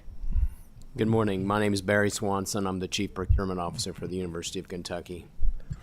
Appreciate both of you being here this morning. It just doesn't seem right without Bart Hart in here. I'm sorry. No offense. He is I at Eastern promise. Kentucky at a funeral, Yeah, unfortunately. well, bless his heart. Well, I wouldn't have asked him what his ACT score was. So, yeah. Jim, if you would, please raise your right hand. Do you solemnly swear to tell the truth, the whole truth, and nothing but the truth? I do. Thank you. I request these contracts be pulled. Again, just need some clarification on this. We have the contract description on both of these to provide funds to assist in development and implementation of branding and marketing initiatives on entities. But one contract's for $500,000 and another's for $9 million, but same description. So what's one firm doing that the other firm's not going to do? Certainly. So this is a renewal. We're in our 5th year of this contract, the 5-year contract. You all have reviewed this a number of times before. And I would note that each year that we have come back for renewal, we have reduced the amount of the contract, and this is an up to amount of the contract. So last year, our contract was about $12 million for the Cornet, and we ended up spending $7 million. So we reduced it considerably on that. So much of this. And a lot of the reduction is because we have pulled a lot of the creative and development in-house and tried to do it with our own staff. In fact, this year we produced our own television commercial in-house to try to save money and not lose any quality. Much of what these contracts are for is actually paid media, both in student recruitment, athletics, and trying to recruit ticket holders to come to athletic events across the board, and considerable, probably the majority of this contract is in the healthcare side, recruiting for the clinics like orthopedics or Gil Heart, those types of things. Can you be a little bit more specifics about the two different contracts? Sure. Are for? Sure. So much of the media buy is through Cornet Marketing, which is a Lexington-based company. And as you all may remember, what we have tried to do is consolidate everything at the university through them, especially on media, from athletics to healthcare. We used to have multiple contracts there. The Ology contract is with a Columbus, Ohio firm. They specialize in student recruitment, and we have utilized them on developing programs and target audience research for, especially when we're looking at targeting some of our out-of-state student populations. They are very efficient and current on trends in student recruitment, and that's where we've utilized them. To be honest with you, we haven't utilized, I think last year we only used about $70,000 for them, but we wanted to keep them on because they are experts in the student recruitment field, and we're trying to stay current on those as well. So very little money spent with them. When you say you have brought some of these functions in-house, which I'm very, very pleased to hear, does that include student engagement in this process? Because I think it would be a great teaching experience for. Absolutely. So much of the media buy, especially on the student recruitment side, is social media. We do a lot less, billboards and television for student recruitment, because with social media we can target exactly who we want in all the areas. We can do geo-fencing where we're actually targeting specific areas, and we have utilized students, especially from our College of Communication and Information, to help us monitor and post things for the social media. But a lot of it, of the paid media, is actually when they go to a site at Facebook, then they will see a pop-up of UK and it will come in, and we'll try to engage them through that way. But we've utilized a lot of students. In fact, they've become our best source of recruitment for our public relations and marketing staffs is through our own college. Well, spending $10 million, approximately $10 million, how do you know you're being successful? Well, our on the student recruitment side, we have grown our class every year. We expect our target is 6,400 freshmen for this fall, and I think we will exceed that number. And then, especially on the healthcare side, we have seen tremendous growth in all of our practices, and continue to see that, and trying to serve a broader spectrum of patients from across Kentucky. All right, thank you. Any other questions, comments? Senator Boswell. So I can understand and appreciate the need maybe to try to consolidate, or that, you get it all under kind of one umbrella. But also, when you do that, sometimes you make it where it's such a high degree of professional ability to be able to meet your contract. Does that mean that when you do this, that there's a very limited number of people who are able to provide those services? Like, particularly this Coronet, is there anyone else in the area, in our state, or anywhere else that could provide this level of quality?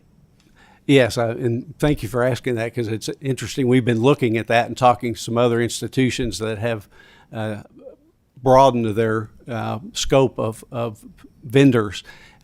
Cornet is one of the best at purchasing paid media, and so we will continue to utilize them in the future, probably because they buy at such high volumes they can get better pricing.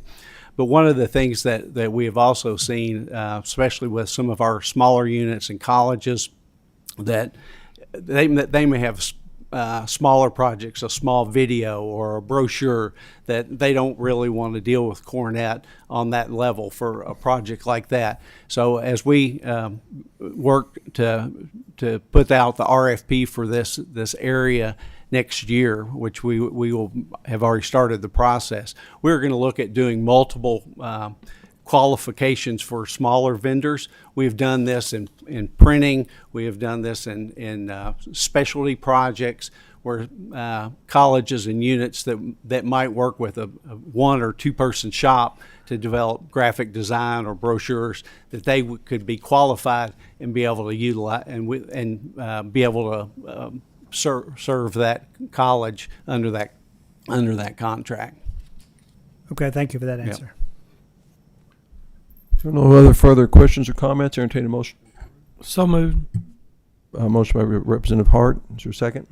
Second by Representative Pollock. All in favor of the motion vote aye. All opposed will vote no. Kim, please call the roll. Senator Boswell. Senator Douglas. Aye. Senator Yates. Representative Chester Burton. Yes. Representative McCool. Representative Pollock. Yes. Representative Hart. Yes. Chairman Meredith. Aye. Motion carries. Gentlemen, appreciate you being with us this morning. Thank you, Appreciate Mr. the Chair. information.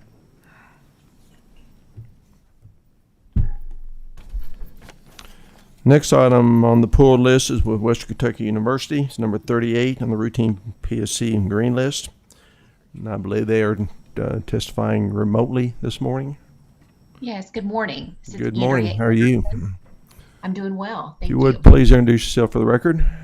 Sure. Andrea Anderson, General Counsel at Western Kentucky University. Ms. Anderson, if you would, please raise your right hand. Do you solemnly swear to tell the truth, the whole truth, and nothing but the truth? Yes. Thank you. Appreciate that.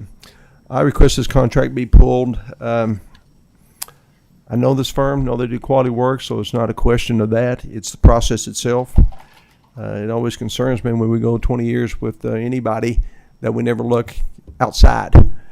It gets to be kind of a necessitous relationship after a while, and I'm not suggesting that's here, but I just want to see what systems you have in place to ensure public confidence and integrity that this is the right firm to use. And so how do you do that? Well, we've had, we can monitor our performance based on litigation that we've had in recent years. But we also utilize other counsel when there's conflict or when other counsel has expertise in an area that the Carrick-Backert firm does not. For example, we utilize Dinsmore for bond counsel, for example. We have, issued an RFP. I don't know that we did that this year, but we have in recent years issued an RFP for these services.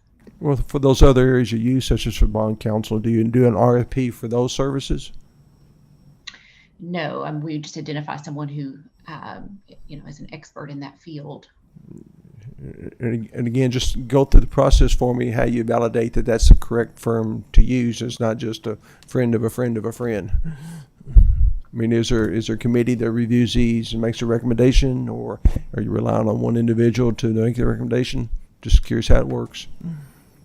Well, I think that varies. So we're using Dinsmore on a class action case that involves all of the state institutions, and several of the other universities are also utilizing that same firm.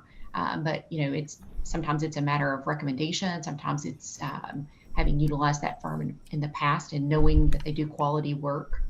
I think that's how we measure success is performance. So who makes the final decision? That would be my office. All right, thank you. Any other questions, comments? Question? Senator Douglas? Thank you, Mr. Chair. You mentioned the way you measure performance is results, and I certainly understand that. But if others are not included, how do you measure their lack of performance? Because what I'm hearing is that, well, this is kind of how we do it, and we generally use these people, and we have recommendations from these people, but I don't hear us saying, well, we branch out and we submit an RFP and we try to gather as much data about the people who can help us as possible. I don't hear that we're including other vendors or giving other vendors an opportunity that you have not already worked with. We did not utilize the RFP process with this contract. We have in the past, and I don't want to speak out of turn. I believe that was last year that we did an RFP for these services. Part of this contract with Carrick-Backert would include services for intellectual property. I don't know that there's another attorney. I don't believe that there's another attorney in our geographic region that has an IP license. So that's one service that's provided by Carrick-Backert that is unique to our region. But certainly, I'm not sure how the RFP process would help us measure success in utilizing or broaden our scope. One more question, Mr. Chair. I guess sort of it's kind of like a track event where somebody always seems to win the race, and we're not going to let anybody else in the race because we know this person already wins the race. Okay, and nobody else will ever win the race because we're not letting anyone else in the race. So, we're trying to be good stewards, and I know you are as well, since I'm an alumni of Western Kentucky University, and I support you wholeheartedly.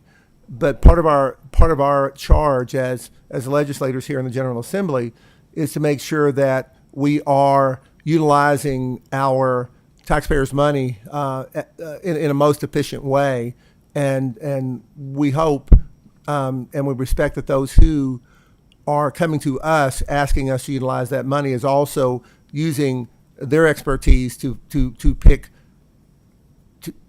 to choose people who are also going to be efficient in this space. And I guess I would ask in the future that we sort of open up those invitations to see if there are others, possibly others out there who might be able to provide a similar or an even better experience for less. That's the point I'm making.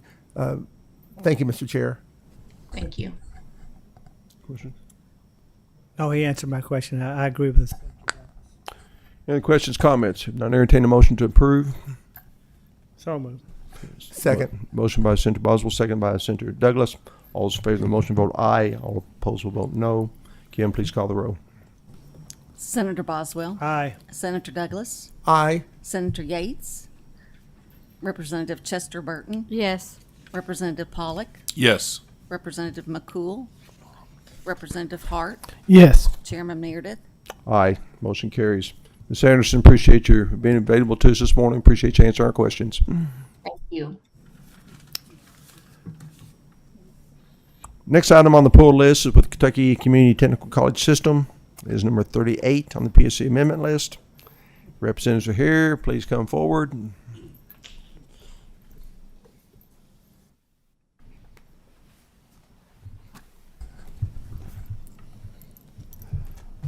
Would please identify yourself for the record. Good morning. I'm Hannah Rivera, and I'm Chief of Staff, Government and Board Relations with KCTCS. Good morning. I'm Buddy Combs, Interim Vice President and CFO for KCTCS. Good morning. I'm Pam Duncan. I am KCTCS General Counsel. Appreciate you being here. If you would, please raise your right hand. Do you solemnly swear to tell the truth, the whole truth, and nothing but the truth? Yes. Yes. Yes. Then we'll start with, you all had a good time this morning? Remember, you're an oath now. Wonderful. I request this contract be pulled. And a couple of questions I have is we're increasing by $881,000. And the reason for the increase is additional scope of the work, adding additional scope to the work of the original contract. So my first question is, why wasn't this included or anticipated in the original RFP for these services?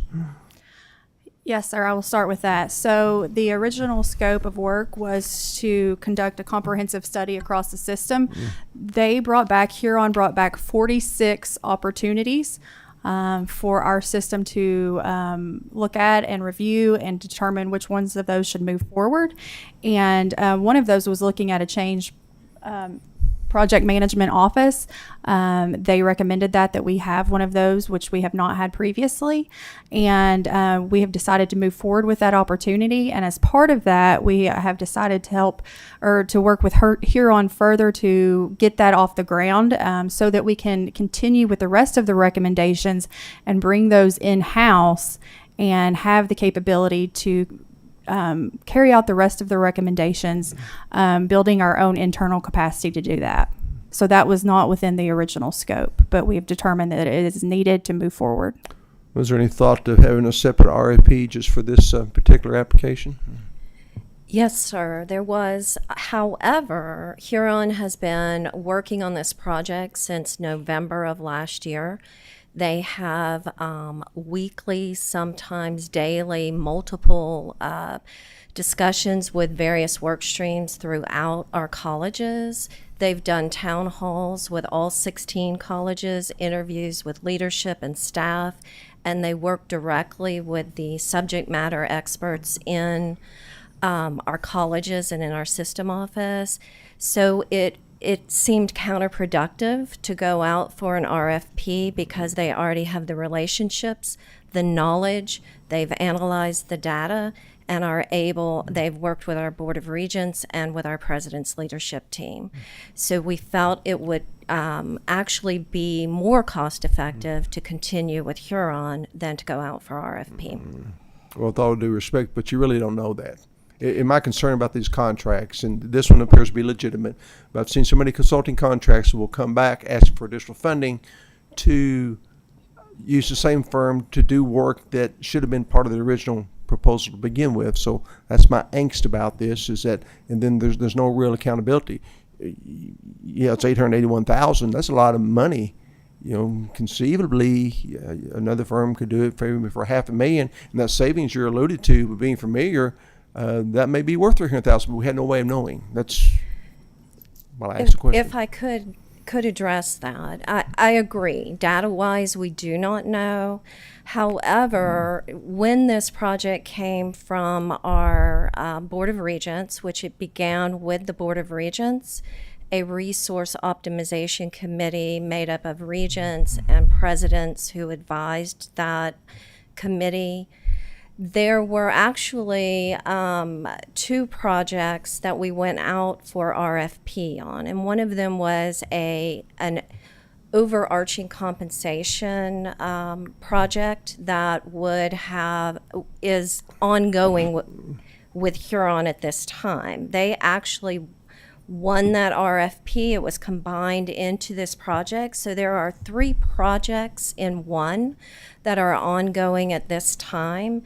And because of the really kind of in-depth knowledge that Huron has, and because they are currently working on our compensation and classification project as well, it does help with cost effectiveness in travel, because they are able to travel on multiple projects at one time and meet with those people going through the priorities and conducting their business. And if I may, Senator, this also is happening side by side with the study that CPE is conducting as a result of President Stiver's Senate Joint Resolution 98 from last session. And so Huron has worked very closely with Ernst & Young, who is the consultant for CPE, and has already shared all of their data with CPE so that they can have that as a source of information for this. So it seemed that Huron is so far down this road and has worked so closely with us and now with CPE that it would be counterproductive to go out and find another firm to carry out the rest of what Huron's already recommended. I would agree with you and would defer to your judgment. Just caution everyone just to be careful. Too many times we get these contracts as well that end up being sole source contracts, and the justification is, well, we've worked with these people for years. Well, just because you work for somebody doesn't mean that they're effective. And secondly, it's got to withstand public scrutiny, and that's why I ask these, I guess, probing questions. But it's not a challenge to you folks or the job you do. Just want to make sure that we're doing the best for the people in the Commonwealth. Yes, sir. And Senator Meredith, that's a good point. I actually became executive sponsor for this project when there was some personnel that had changed. And I work with them daily on this. I look at this as more of a teach a person to fish kind of consultant work, not so much as a consultant who comes in, does a report, and then kind of throws it at you. They are working daily. In fact, when I leave this meeting, I will go back to the office and have a meeting with Ernst & Young, the CPE consultants, and with Huron, and they will also be coming here to testify in September. So they are really hands-on, and they prefer to travel to actually work kind of groups with our president's leadership team. In fact, they conducted a joint meeting of the president's leadership team and the Board of Regents in late May, early June. Appreciate that information. The other caveat I'd have is I know when we engage these consultants that they give you the report, which sometimes has value, sometimes doesn't. But I don't like the reports where they say, here's what we found. Oh, by the way, you need to hire us to implement this particular segment of the report. And that's where the real danger comes in. We've seen that a lot. So right. And in fact, we have already identified employees who have the skill sets necessary to become project managers and to start standing up that team. And they will be working side by side with Huron to be trained so that that skill set then becomes something that becomes an asset to our institution. Excellent. Thank you. Any other questions, comments? None, entertain a motion to approve. Motion. Motion by Representative Pollock. Is there a second? Second by Co-Chair Hart. All those in favor of the motion vote aye. All opposed vote no. Kim, please call the roll. Senator Boswell. Aye. Senator Douglas. Excuse me. Aye. Senator Yates. Representative Chester Burton. Yes. Representative McCool. Okay. Representative Pollock. Yes. Representative Hart. Yes. Chairman Meredith. Aye. Motion carries. And thank you folks for being with us this morning, and appreciate Thank you, your sir. patience. We go through all this, but Thank you so much. Thank you. best of luck to you.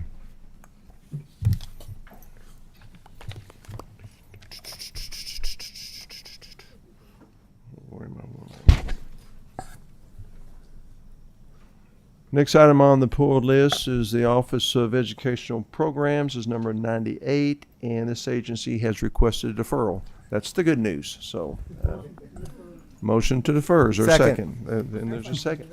We're really getting energized now, aren't we? All those in favor of the motion to defer, vote aye. All opposed, vote no. Again, please call the roll. Senator Boswell. Aye. Senator Douglas. Aye. Senator Yates. Representative Chester Burton. Representative McCool. Representative Pollock. Yes. Representative Hart. Chairman Meredith. Aye. Motion carries. Next item is number 1 and 2 on the MOA amendment yellow list. If representatives are here, and they have been patiently waiting. And we appreciate that.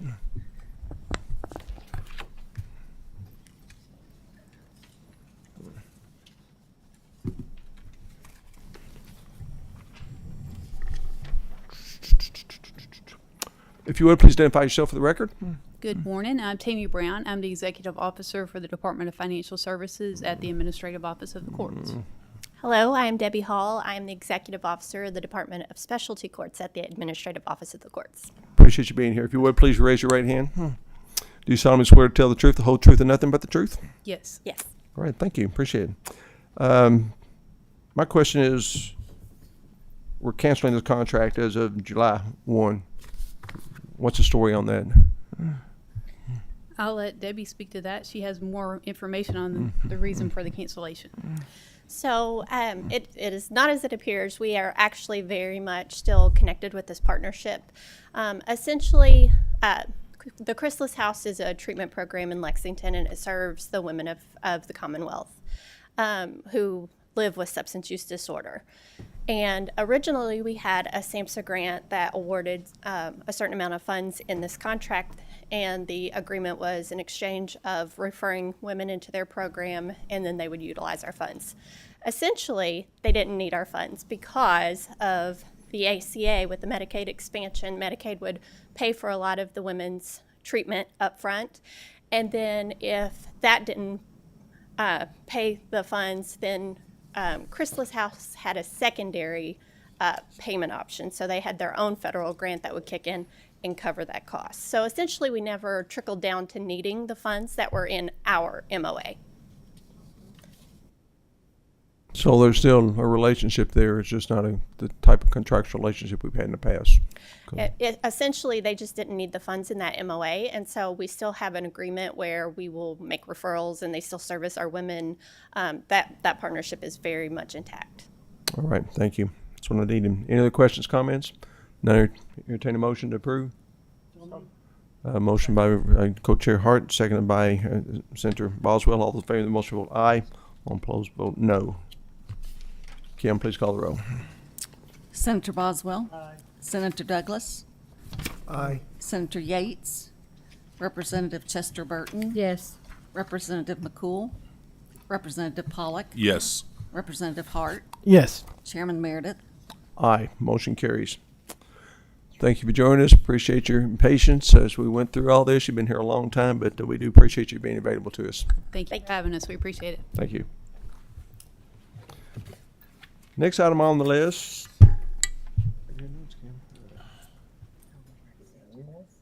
Yep. Item 5. It's with the County Health and Family Services, Office of Medicaid Office of Secretary is number 5 on the MOA Amendment yellow list, and look who has graced our presence here. Good morning, Commissioner. Good morning. How you doing? Good. How are you? Living the dream every day. So glad you could join us. If you would, please identify yourself for the record. Lisa Lee, Commissioner for the Department for Medicaid Services. Edith Sloan, Director over the Division of Health Plan Oversight. If you would, please raise your right hand and no crossing of fingers. All those in favor. Do you solemnly swear to tell the whole truth, nothing but the truth? I do. Thank you. I know you always do. Just a formality with us now. This multi-application sister services, we're increasing by $2.8 million. Just would like you to educate us a little bit as to why we increased this by $2.8 million. What's the behind that, and just what's going on? So this memorandum of agreement is for our connectors that help individuals in the state enroll in various programs within the cabinet. And we were approached by the Council on Post-Secondary Education to see if we could provide some assistance, particularly on college campuses throughout the state, to help students enroll in various programs that they qualify for within the department, such as Medicaid, food stamps, that sort of thing. Do you have the, it says it's funded federal general agency funds. Do you know what that split is? It's a 50-50 split. 50% federal, 50% state general funds.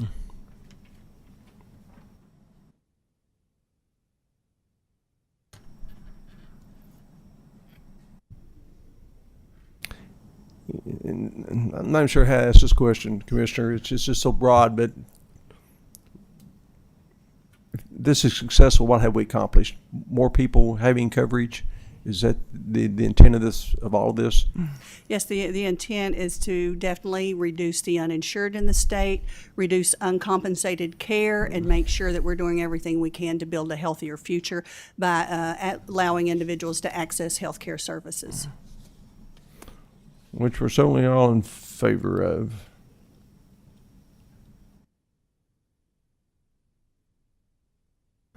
Since this is a multi-vendor agreement, how are these particular vendors selected? RFP that was done, and it's an existing Navigator contract that we just added to. And how many responded to the RFP? Do you know? No, because this happened before my time, but no, I'm not.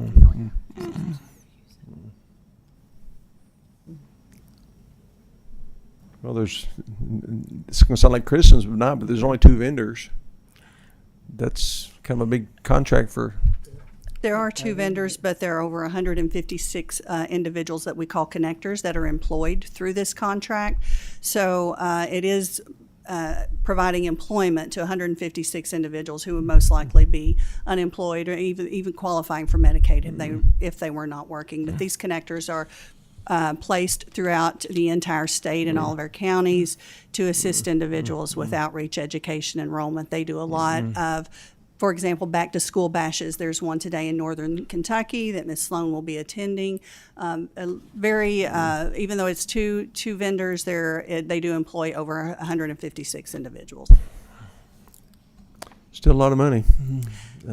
I agree with you, Senator Meredith. When I first reviewed the contract and looked at the amount, it gave me a little bit of pause. But then when I realized what we're doing with this contract is promoting health insurance for our individuals. We are making sure that everyone who is qualified for is enrolled in the program, providing assistance to those individuals with their applications.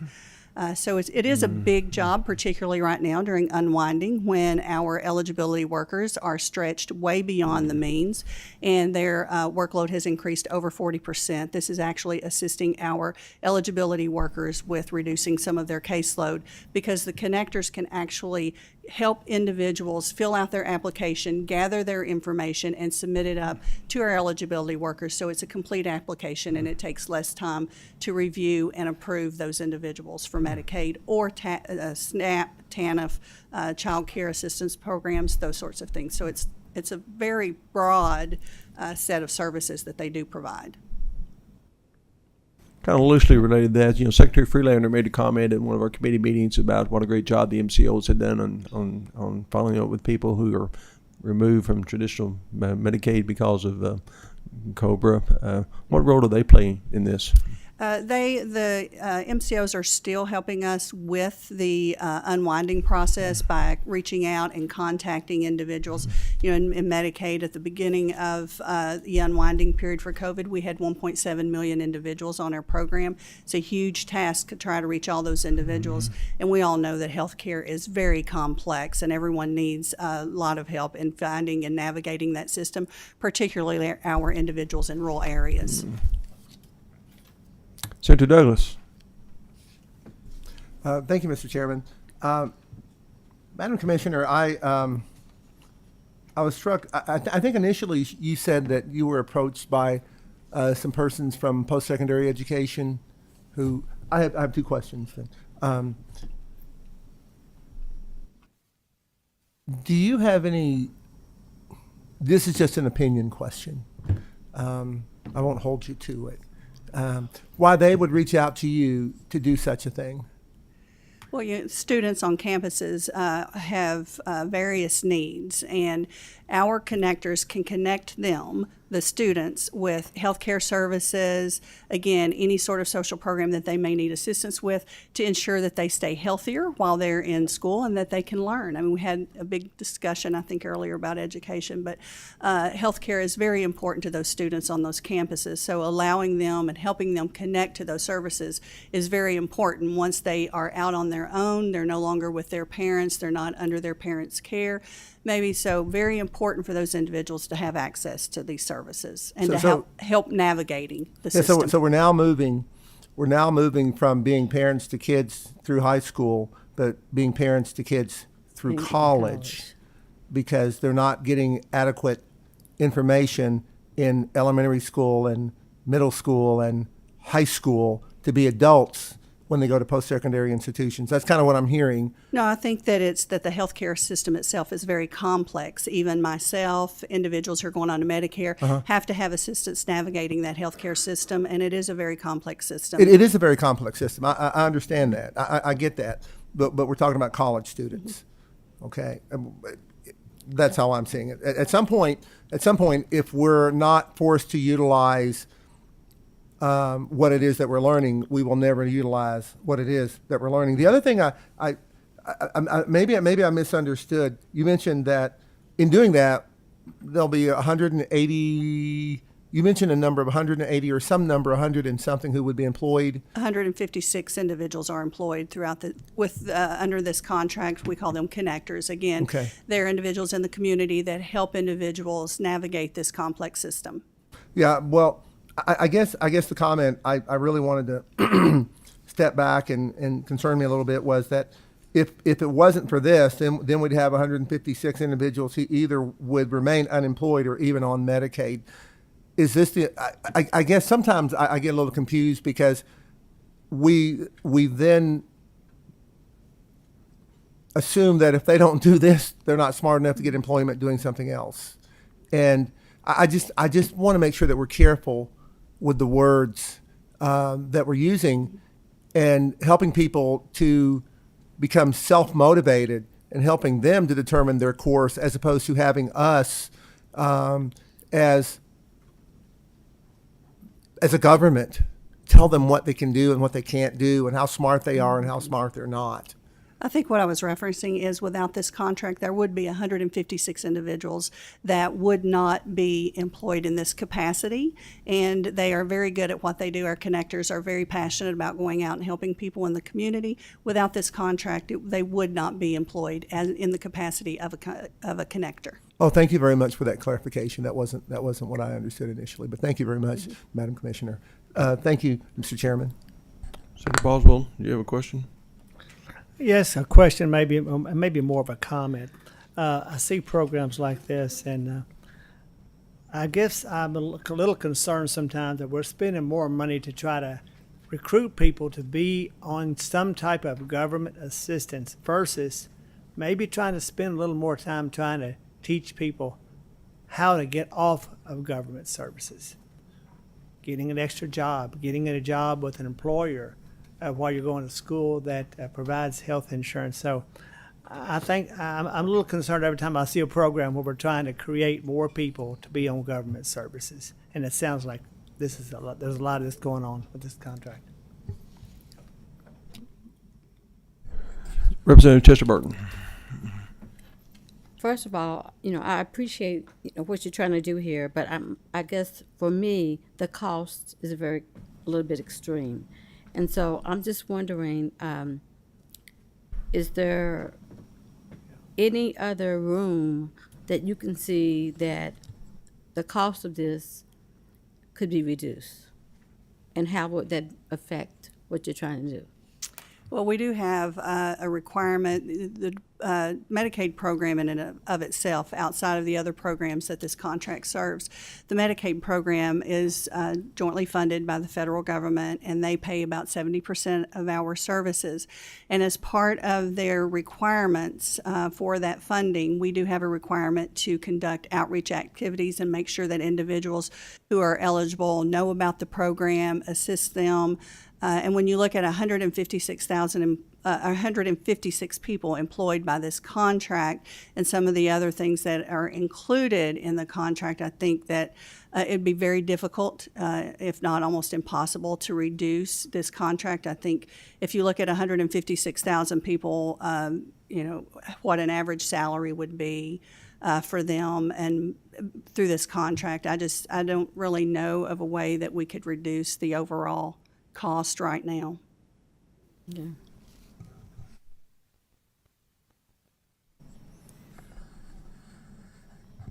other questions, Representative Chester Burton?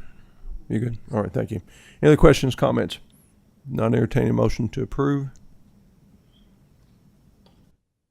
Do.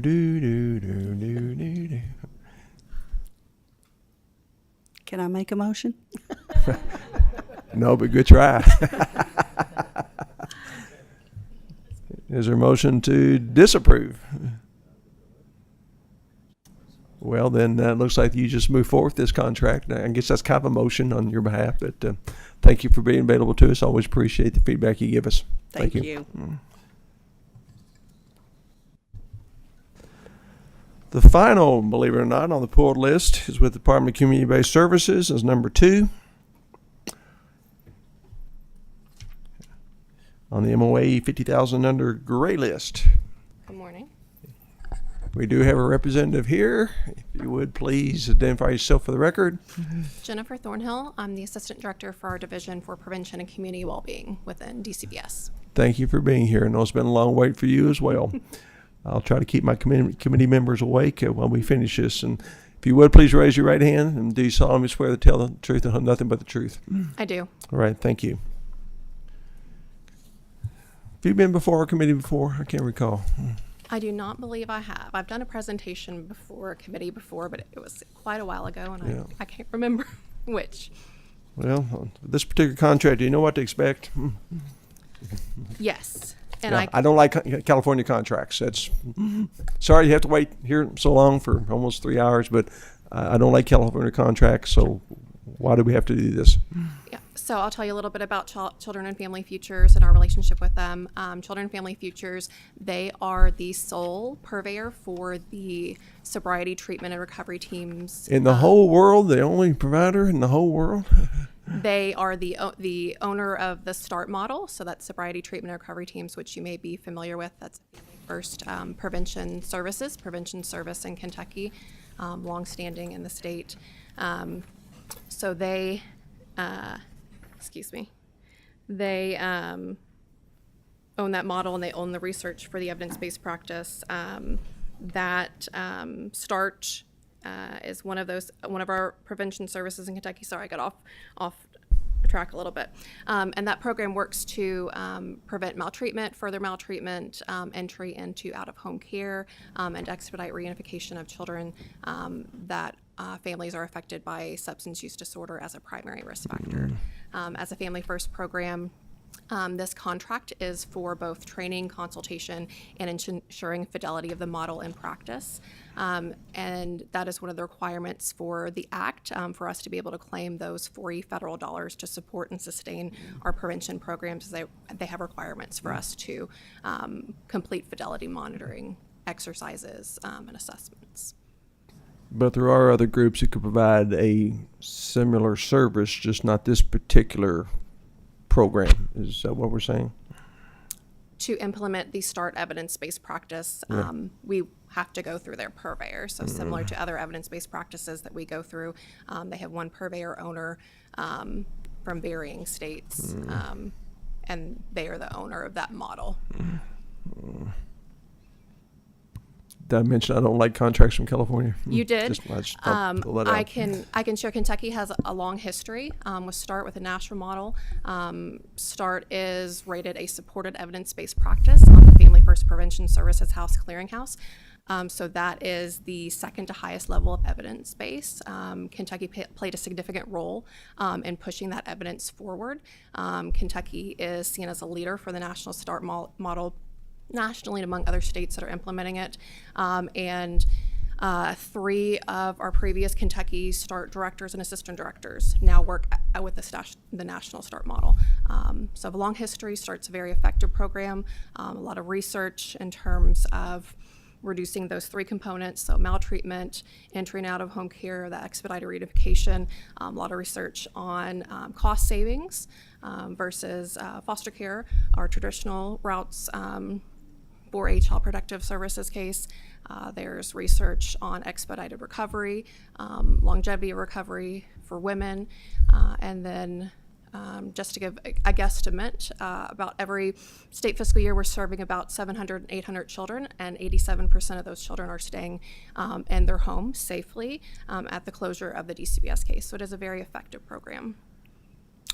You know, I don't know you, but I can tell you do a very good job. Well, thank you.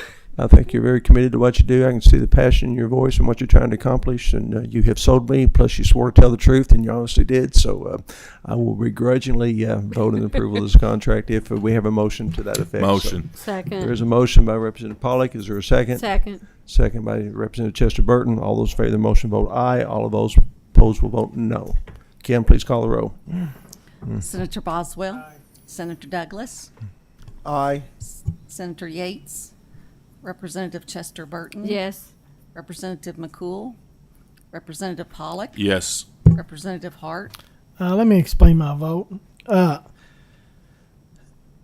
Since you've never testified in front of our committee, let me give you a little history. And Sure.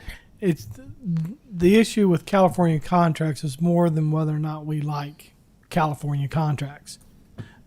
The Attorney General, I think it was the Attorney General out in California, the state of California took official action against the state of Kentucky and deemed us unacceptable to do business with us. So they've prevented all their government agencies and stuff from traveling to Kentucky or doing any type of business with the state of Kentucky. This has been going on for a couple years now, and this committee has made a consistent effort to try to bring attention to that by not approving California contracts. We seem to be sometimes the only people in the state that care, but when a sovereign state takes action against another sovereign state, then we've got to bring attention to it, because we're going to inadvertently lose money and dollars on it's kind of like a domino effect on numerous types of businesses and economic ventures, because the state of California has done for us. And so with that, I will vote no to approve this contract. Chairman Meredith. Aye. And just kind of be forewarned, he said it perfectly, but people who bring us contracts from California that kind of know the history now, we make them sit in this committee room for like 2.5 hours. Just in punishment. But no, seriously, aye. Motion carries. Thank you for being available to us, and thank you for being so patient and waiting patiently to testify. We do appreciate it. My pleasure. Thank you. You have a blessed day. Members, if you have not done so already, which I know you have, Please take a few moments to review agenda items 11 through 19 as their exemption requests, which we routinely have. Only editorial note I have of this is that we're seeing more and more of these in large measure because we're getting more and more federal funds that require the reporting beyond our biennial. So usually these are very routine, and I suspect these are today, but I would just encourage you in future meetings just take a hard look at these and make sure we're just not doing it out of convenience for everyone. So with that, again, I know everybody has reviewed the exemption request. Is there a motion to approve? Second. Motion by Co-Chair Hart, seconded by Chester Burton. Can we do this by voice vote? Okay, roll call because Kim doesn't have anything else to do. Kim? Senator Boswell. Senator Douglas. I vote aye, but explain my vote. Sure, please. Thank you, Mr. Chairman. The concern I have with this is that when we do these things, we take the pressure off for these areas to make decisions. We know that the contracts are extended contracts, but we want to see some motion from the people that we're allowing to have even federal money. And when we extend the time that they have to make decisions, people tend to be less adamant about making